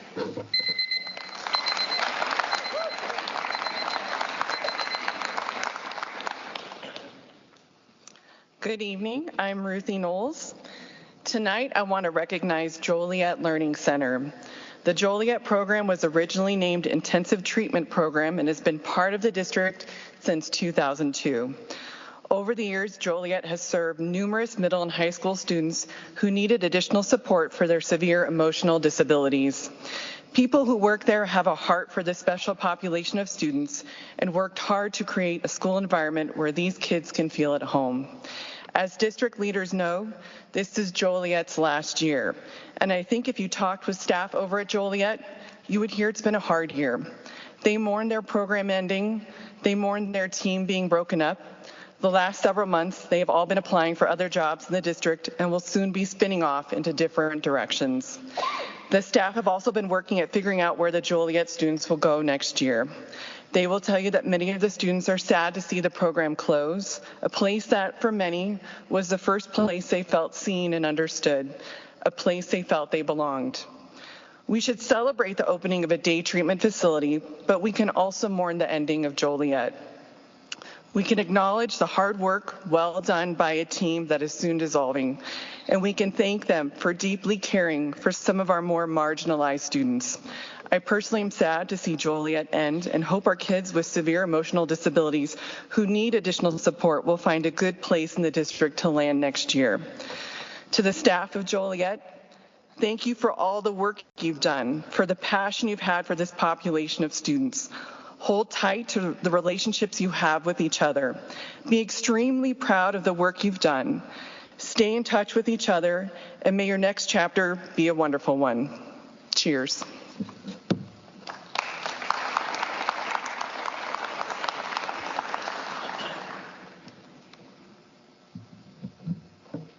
Hi, my name is Marla. I'm here with my husband Adam, and we are the parents of two boys at West Middle School.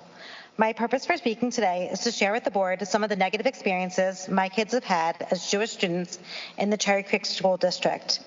Our family moved to this area because of the stellar academic reputation and have debated for the past several years whether or not we are making the right decision to stay. Each Jewish person can tell you the struggle their families have endured for religious freedom. Ours is no exception. So when your child comes home from school and asks you if they should hide their being Jewish for their safety, it's a punch in the gut. Sadly, both of our sons have firsthand experience with anti-Semitism here in the Cherry Creek School District. These incidents include having swastikas drawn on their papers and sneakers by friends before that they knew our boys were Jews.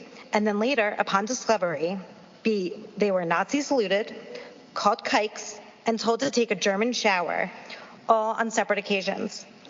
I think what hurts our boys most is what the kids say when they don't realize that their classmates are Jewish. They openly use hate speech, and others around them smile and laugh. They've witnessed kids purposely drawing swastikas on their own arms, overheard admiration for Hitler, and a call for the burning of Jews. During the time of the Kanye West anti-Semitic media tour, there were chants of support in the hallways and at recess for Kanye and his views. This particular period of time terrified our kids, and they did not feel safe at school. As a result, my husband and I have noticed changes in our kids when it comes to their personal feelings regarding their religious views. They've become more self-deprecating about it, started making their Jewishness a punchline before others could in an effort to be part of the joke and not the butt of it. While we navigate this issue at home, we believe it is your job as educators to adopt district-wide policies against hate speech. There should not be one school here where a student can get away. Thank you.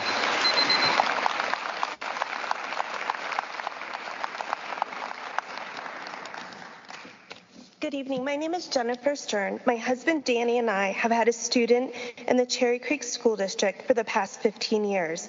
My daughter does not feel safe at campus. This fall, my daughter was a victim of anti-Semitism at campus. 2 boys were making Hail Hitler salutes toward her in the hallway. When we reported the incident of anti-Semitism to administration, we were told that this was a serious offense and administration would investigate. Administration pulled security footage and spoke to my daughter and her friend that was in the hallway with her. The girls identified the boys through yearbook photos. However, we were told that the boys would only receive a warning as the security camera footage was blurry and the boys appeared to be in the camera's blind spot. Campus was concerned about legal ramifications from the boys' parents. Since this anti-Semitic act, I have spoke with our principal, Lisa Stahl, on multiple occasions following hearing about other instances of anti-Semitism at campus. She has reassured me that campus has been working with the ADL through their No Place for Hate program. Students do not take the lesson seriously, and anti-Semitism is lumped into hate speech. Rarely is the term anti-Semitism used and or discussed.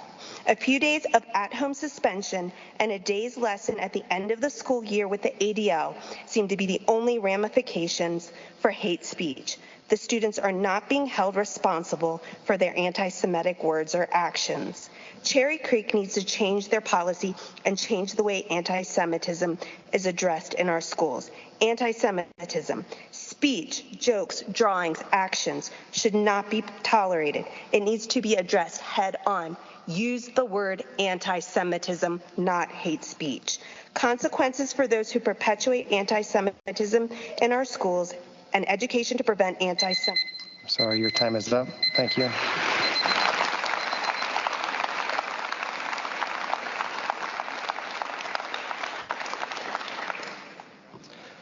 All right, next we have Tal Diamant, Marcia Kanan, Tammy Gittin, Cindy Altberger, Molly Ulitsky.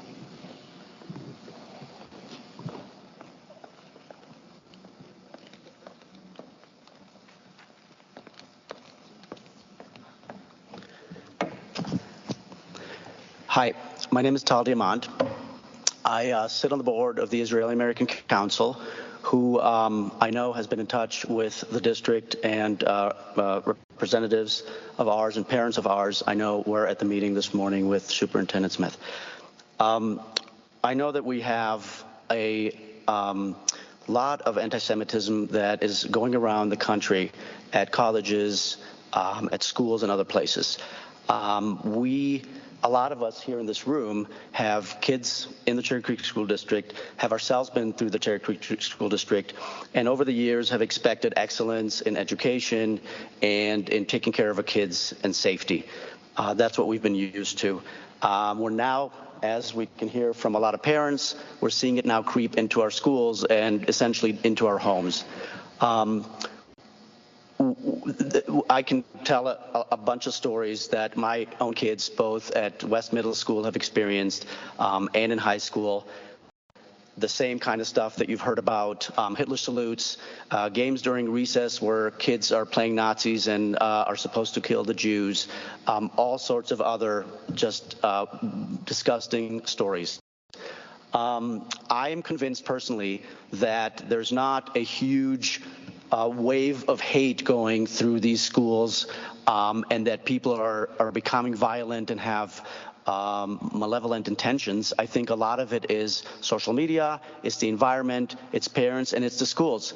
It is up to us, parents and the district, the teachers, to work together. And I'm very encouraged by the discussion this morning that there's willingness to work together. And I think we, in our community, it's upon us to work together in a consolidated fashion and make things better, because we have a long way to go. Thank you.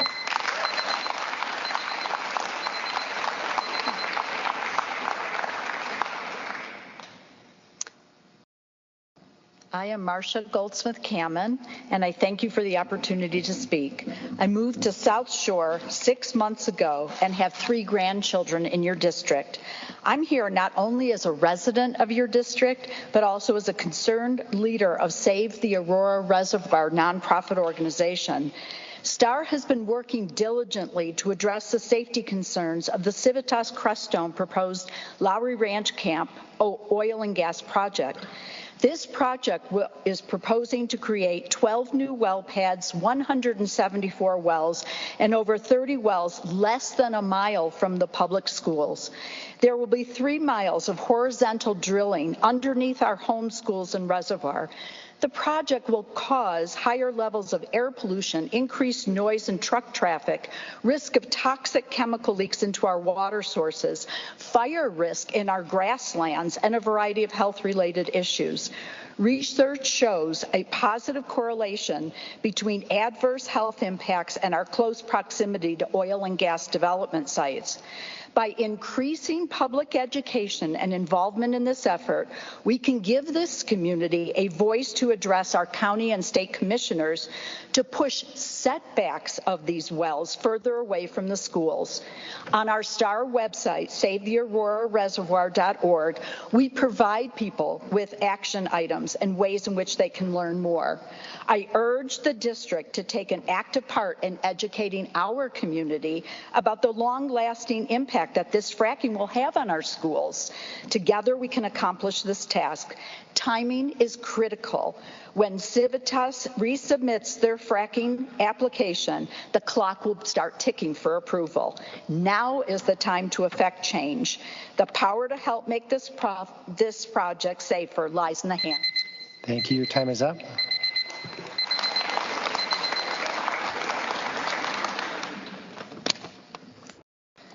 Hi, my name is Tammy Gittin, and as the granddaughter of Holocaust survivors, a parent to 3 kids who attend Cherry Creek schools, an employee of the Cherry Creek School District, I would like to share with you how disturbing it was to see hateful Nazi symbols in our schools.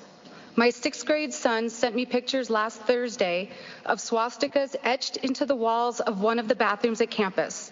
My 8th grade son was looking forward to the Holocaust survivor's story that was shown as a video presentation, and a student in his classroom played shooting games on his computer and used Google Translate to shout German words loudly just to disrupt the class during the presentation. Was this anti-Semitism, ignorance, unacceptance? I'm not sure. I know my son didn't feel safe in that environment, and he was scared for me to bring it up to his teacher. Anti-Semitism has been on the rise, and it is our job to educate so that history doesn't repeat itself. While my kids attended High Plains Elementary School, the teachers in charge of student council held elections on Rosh Hashanah. This meant that all or most of the Jewish kids were excluded from voting, running for office, since they were observing the Jewish holiday. Furthermore, when many parents approached the principal, Linda McInyon, about the first student council meeting being scheduled on Yom Kippur, she refused to change the date. My son was president at the time, and she personally told him that if she had to change the date, based on every holiday out there, there wouldn't be any availability for any other meetings. This was an example of ignorance, lack of inclusivity, and awareness. I believe our district needs to be the change in order to increase acceptance of diversity, safety for our children, and mental health.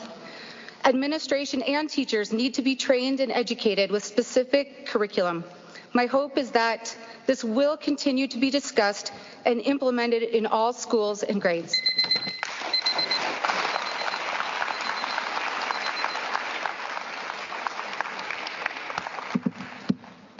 Hi, my name is Cindy Altberger, and while I don't currently have a student in the Cherry Creek School District, I did have two.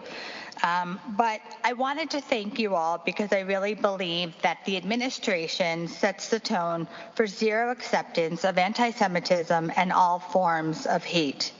Students really need an avenue to report these incidents where they will feel safe and not fear retaliation. We recently learned about a pyramid of hate. Level 1 is biased attitudes and stereotypes. Level 2, acts of bias, name-calling, ridicule. Level 3, discrimination. And level 4, which my husband and I recently had to be a part of, is violence. Our 14-year-old son was thrown to the ground and repeatedly kicked and called a Jew. He is at school at Denver Academy. What I will tell you is that they did an unbelievably amazing job. Those two boys were suspended immediately, and the one who assaulted our son and beat him up and called him a Jew is no longer at the school. I can't tell you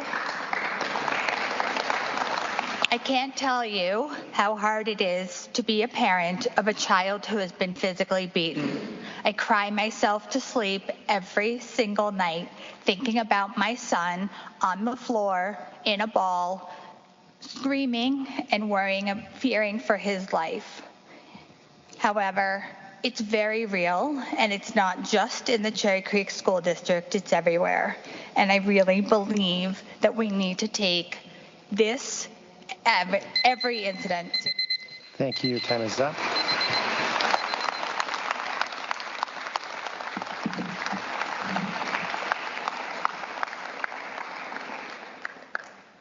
Good evening.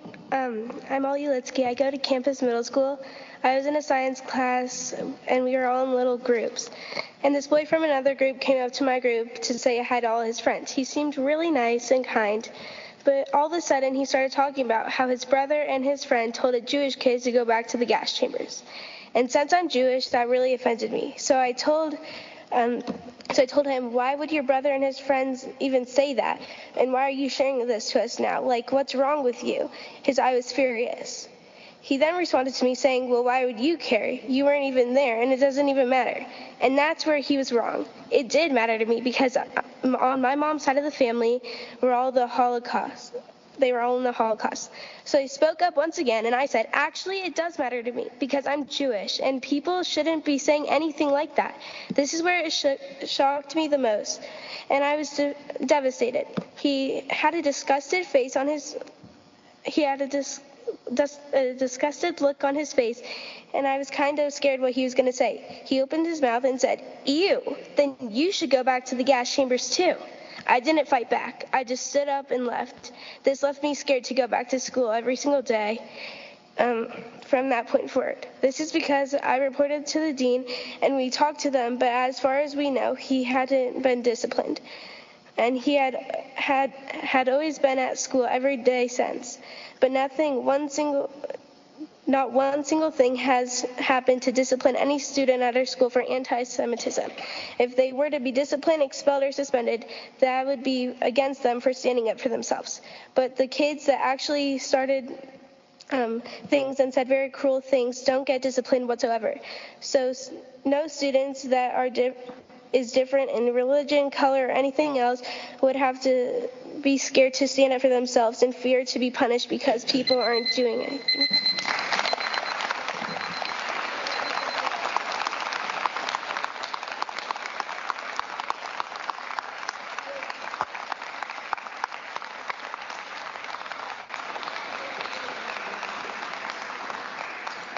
Ivana Candelaria, Ido Shalev, Scott Klein, Melissa Perlman, Jill Azriel.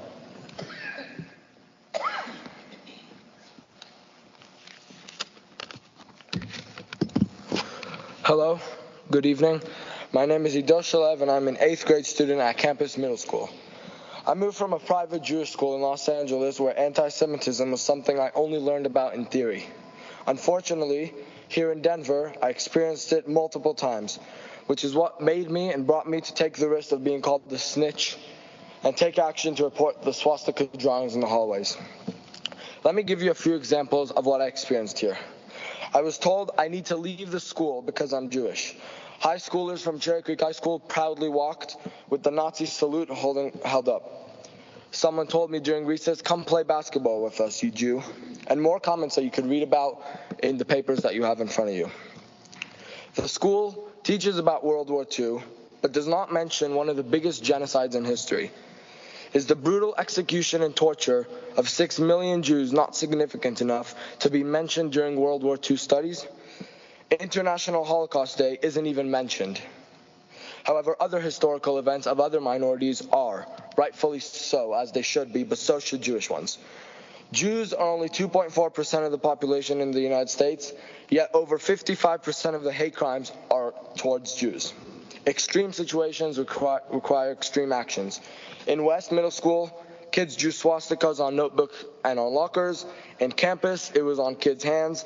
And in Las Vegas, it was carved with a knife on a Jewish kid's back. What else needs to happen for a serious change to take place fast? I thought I would be the only one up here talking about anti-Semitism.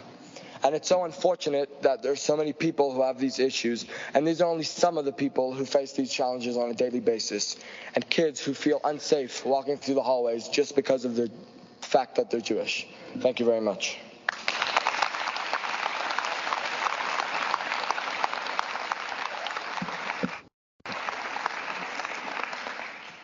Hello, my name is Tracy Klein, and my daughter is an 8th grader at Campus Middle School. I am here also to share about the anti-Semitic incident that my daughter encountered last week following the Holocaust education program. She heard a fellow student say, quote, "F the Jews, they all have big noses." Tali was afraid to speak to him directly about it, and we talked about it and shared it with the principal, who I felt did have a good response.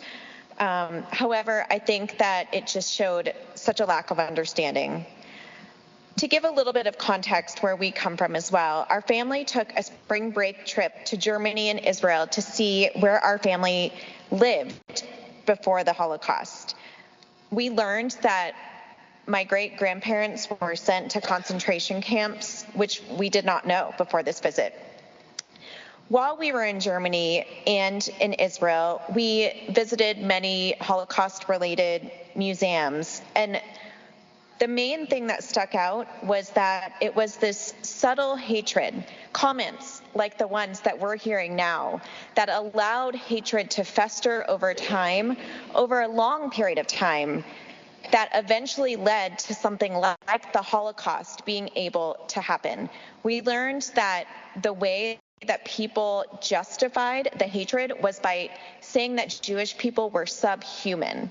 This is similar to what happened during slavery, and Hitler actually got some of his ideas from slavery in this country.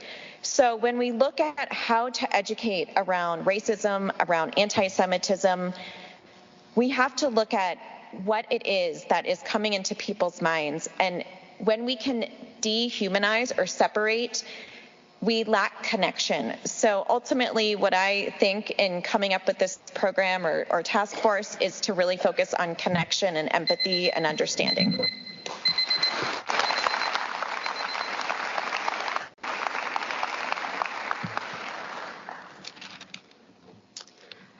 Good evening. Thank you for giving me this opportunity to address the board and Mr. Smith. Thank you. My name is Melissa Perlman. I'm a 5th grade teacher at High Plains Elementary, and I'm speaking to you as both a parent of a child in CCSD and as an educator in this district for over 19 years.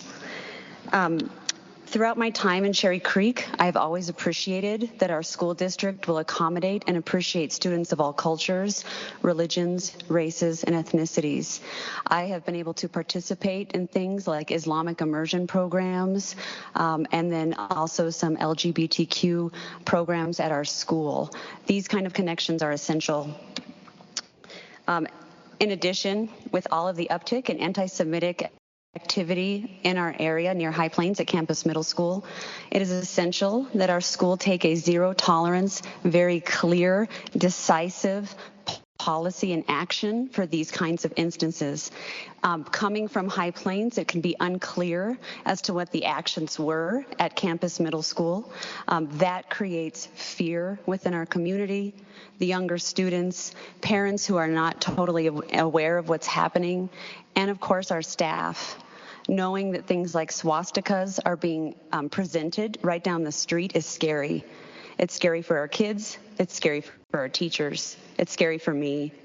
I would ask that this board please come together and just realize that clear communication is the key in reducing some of this anxiety and in knowing that clear, decisive, direct action will continue to take place and be communicated to the people in our community.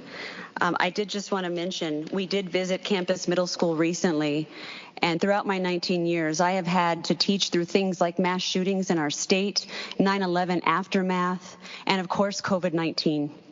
Our kids are traumatized, and I appreciate... Sorry, your time is up. Thank you.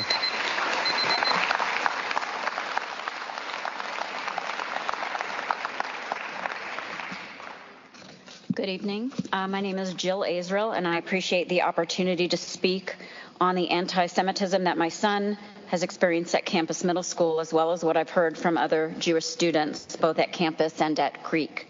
I'd like to start by saying how much I appreciate that there is curriculum within the Cherry Creek School District that includes Holocaust and Israel education. As a youth, I only remember receiving my education on this topic through my temple and Jewish education. For the Holocaust and other episodes of genocide to never occur again, I think it's crucial that this is part of the education that all of our youth receive. I've heard several young people share that they've experienced anti-Semitism in their classes, both at Campus Middle and at Creek throughout the Holocaust unit. Students drawing swastikas on their arms in the bathrooms and on school property and making anti-Semitic and insensitive comments. I've been told that teachers aren't responding or don't know how to respond, and that students involved in these acts remain at school without consequence. I've also heard that Holocaust education has not been very well done. One student shared that all her social studies class did was show a horrific video with dead Jewish bodies without any context or debrief. Another student shared how she is dreading an upcoming class on Israel for fear of experiencing more anti-Zionist comments and sentiments as she did when they did a class on the Holocaust. These incidents are causing Jewish students, including my child, to feel unsafe and discriminated against at school, and there seems to be a lack of consistent consequences for acts of anti-Semitism. I'm going to skip ahead. I'm not a professional educator, but it appears that teachers, faculty, and administrators aren't properly prepared or supported to teach about Holocaust education and Israel education, and to be allies and advocates for Jewish students facing discrimination at school. I think some solutions can include teacher training, bringing in outside teachers, rabbis, or consultants, a critical review of the curriculum, and setting clear and consistent consequences for anti-Semitic acts.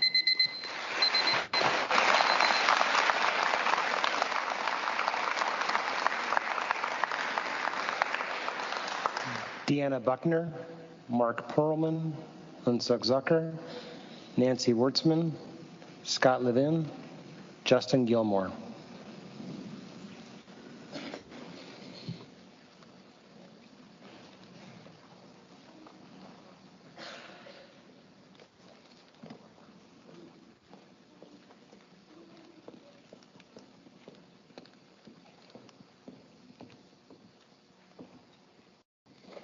My name is Deanna Buckner, and this is my son, Carson, best friends of the two Eagle Crest seniors who lost their lives last fall.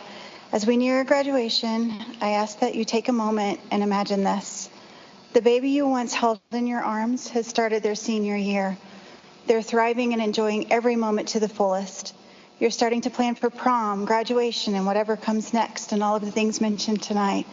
Your heart is full as your child nears the end of their grade school career.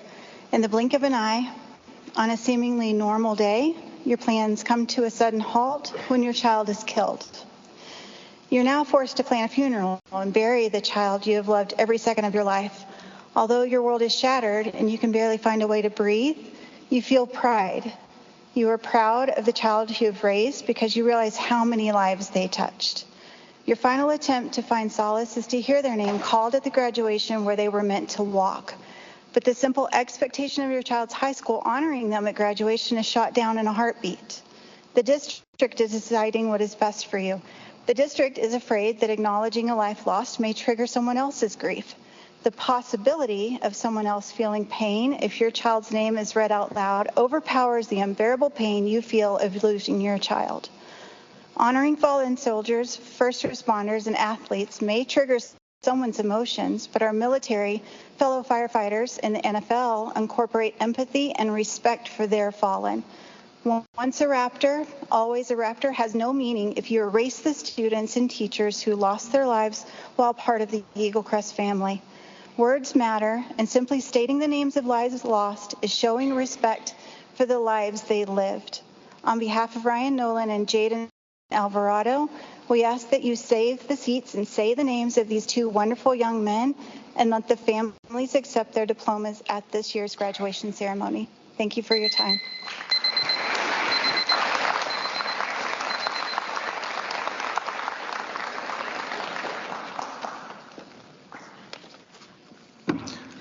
I'm Mark Perlman, and I debated whether I would speak before this respected board. What could I add?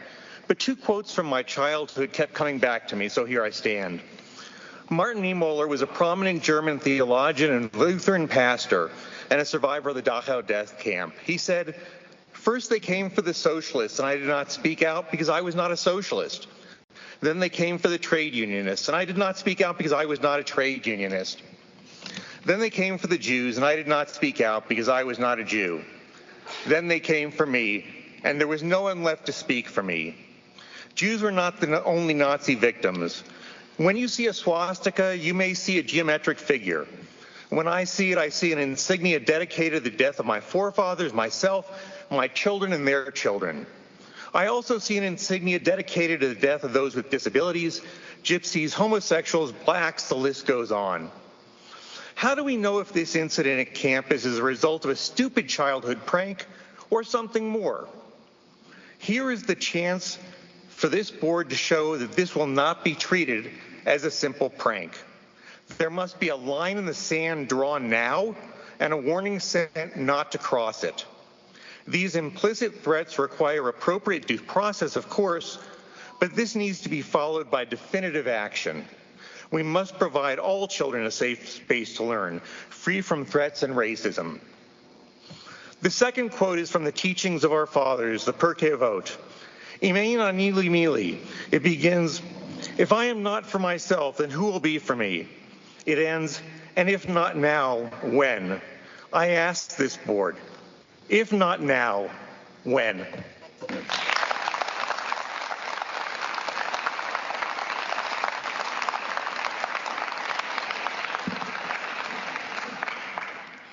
What happened at campus is not okay. It was disgusting and unacceptable. I struggle with two things. One, we cannot address anti-Semitism without also addressing racism as a whole. After the anti-Semitic incident in Campus Middle School, appropriately and almost immediately put out a statement denouncing the behavior and took action. Yet Black students who have reported being called the N-word on a regular basis still await support or any action or even denouncement of the behavior itself. I fully support the district and state curriculum in providing content to teach our students the very real history of the Holocaust and other histories. What I do not support is the organization who was brought in to support the information itself. The Meisel Institute has a long-standing reputation of being politically divisive. The Meisels have supported our former president and specifically supported the Muslim ban. How can we collectively denounce one form of hate and not all others? Teaching about the Holocaust and other social justice issues is not just important, it's imperative. There is no doubt about that. My hope, however, is that we can use the energy in this room tonight to not just focus on the gross anti-Semitism in this past week, but rather collectively disrupt all of the racism and bigotry hurled across the district against the Jewish, Black, Indigenous, Latinx, AAPI, and LGBTQIA students and families every day. To the Jewish community, I stand wholeheartedly and unequivocally with you. I ask, will you stand with the rest of us?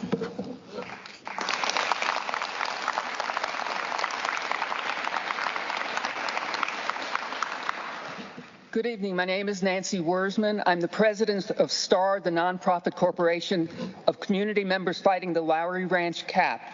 My retirement job has been subbing in the district. Today was my 78th day, as well as being assistant debate coach at Cherokee Trail, and Mackenzie Connaughton is as impressive as she came across here, and she's going to nationals in speech and debate for the second time in 2 years. Civitas is planning to frack directly next to the Aurora Reservoir and within 3,000 feet behind South Shore and slightly further from Blacksville. The pipes will not only go under the Aurora Reservoir, it'll go under Altitude, Fox Ridge, and right here at Cherokee Trail, but the closest well pad will be within a stone's throw of the surface at Altitude. We worry about the ability of kids at Altitude to continue to use its outdoor space once the drilling activities begin. Evidence is mounting that there are new concerns about fracking and health. Commonly reported health effects that are increasingly linked to fracking include some cancers, low birth weight, disruptions to the endocrine system, nosebleeds, headaches, nausea, and weight gain. Last August, the Yale School of Public Health published a study that found children between the ages of 2 and 7 living near gas wells are 2 to 3 times more likely to be diagnosed with the most common kind of childhood leukemia.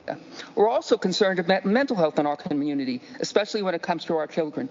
People with homes near fracking operations describe vibrations that can make sleep difficult and disturb their pets. Truck traffic around well pads adds to the noise, dust, and other airborne pollutants.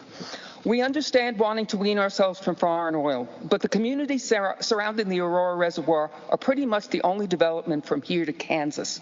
The Lowry Cap plan shows well pads immediately behind our communities and reservoir, but also shows pads considerably further east away from the residential development in both our current and future water supply.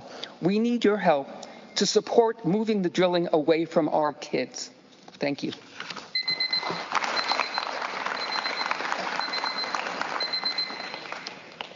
Good evening. My name is Scott Levin. I'm the director of the Anti-Defamation League here.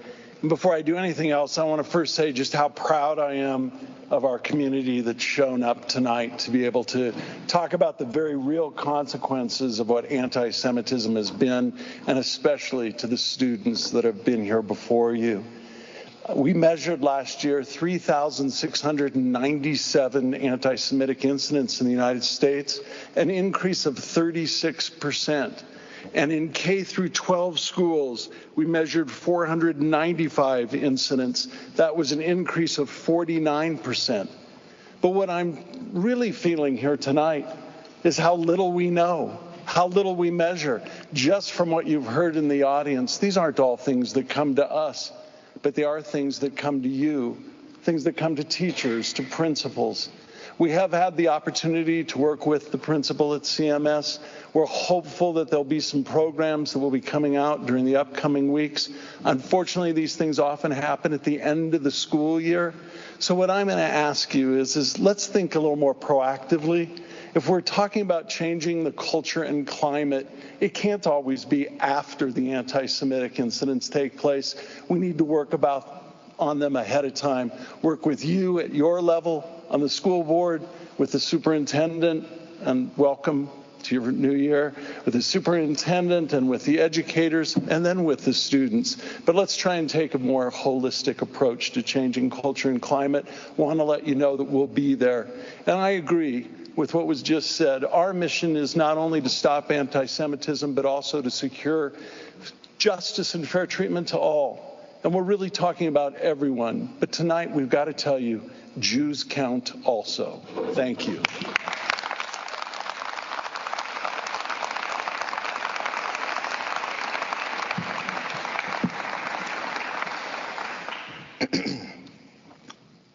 Good evening. I'm Justin Gilmore. I was one of the first people to respond to the tragic scene that happened at my family's backyard.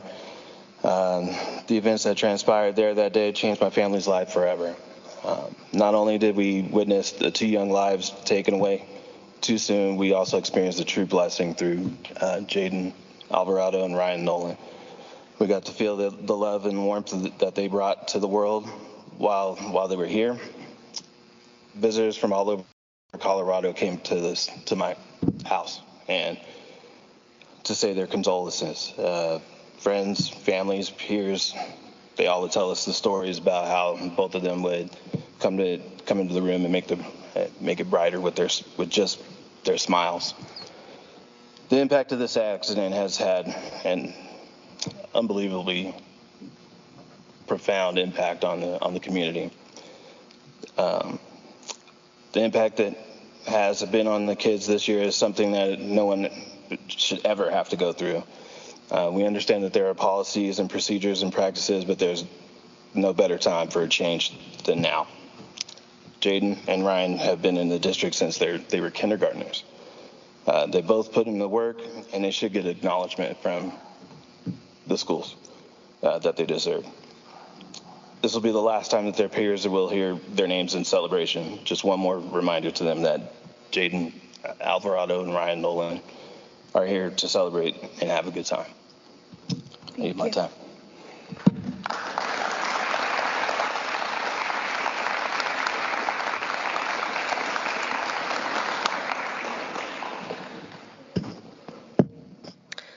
Good evening, everyone. My name is Anna Candelaria, and I am a co-lead for the past parent group at the Challenge School, along with my partner, Sevi Malik, who spoke earlier. I am speaking today as a community member and parent to express my support for district-funded buses to the Challenge School in the Cherry Creek School District. This issue is very important to our community, so I'm here to repeat our request. As a group of diverse parents at Challenge, we are concerned with questions of equity when it comes to transportation to the school from district boundaries. For most of us, we are commuting 30 to 45 minutes to get our kids to and from school. Those of us that have the ability to make this drive twice a day, 5 days a week, have the means and privilege of being able to choose Challenge for our kids. We are collectively concerned about parents who are working several jobs to make ends meet, who may not have access to reliable transportation and or speak multiple languages and may not get the information they need to choose Challenge for their kids. At the moment, parents at our school are paying for charter buses to pick up kids and bring them to school and return them home. These buses have a long wait list and again have a cost that may be out of reach to members of our community. Our principal, Dave Strophus, has come to the district to advocate for busing to Challenge, and we want to appreciate the conversation that has happened this year, and in particular, Assistant Superintendent Corey Wise for his attention and willingness to listen to us regarding this issue. We are hopeful for the following changes. Buses to pick up students at one elementary school in each catchment area, and to provide scholarships for students who have free and reduced lunch so they are not required to pay for buses. Thank you. Your time is up.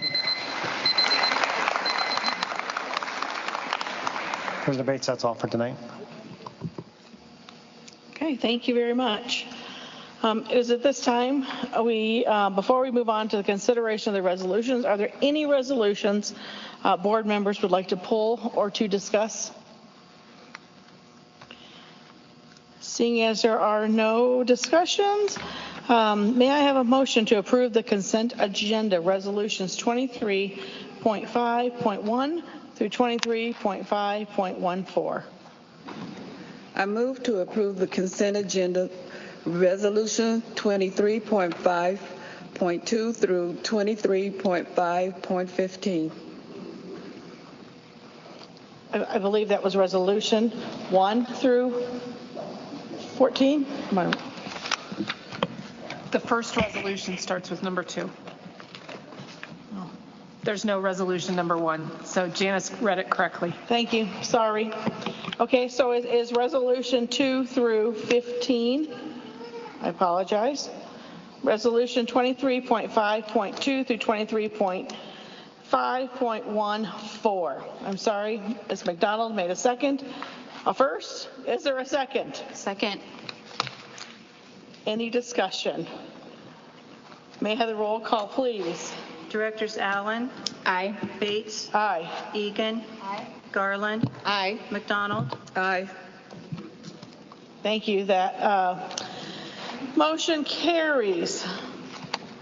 So the only other business that we have to announce the next regular Board of Education meeting, Monday, June 12, 2023, 7 p.m. at West Middle School, 5151 South Holly Street, Greenwood Village, 80111. At this time, may I have well, thank you again for attending, and may I have a motion to adjourn this meeting? Move to adjourn. Is there a second? Second. Thank you. Roll call, please. Directors Allen. Aye. Bates. Aye. Egan. Audience. Aye. Garland. Excuse me. McDonald. Can you? We haven't adjourned the meeting yet. We need to finish this first. Thank you. I have a motion to adjourn this meeting. Second. Seconded, and you are calling on roll call, please. Directors Allen. Aye. Bates. Aye. Egan. Aye. Garland. Aye. McDonald. Aye. Thank you. That motion carries. We are now adjourned.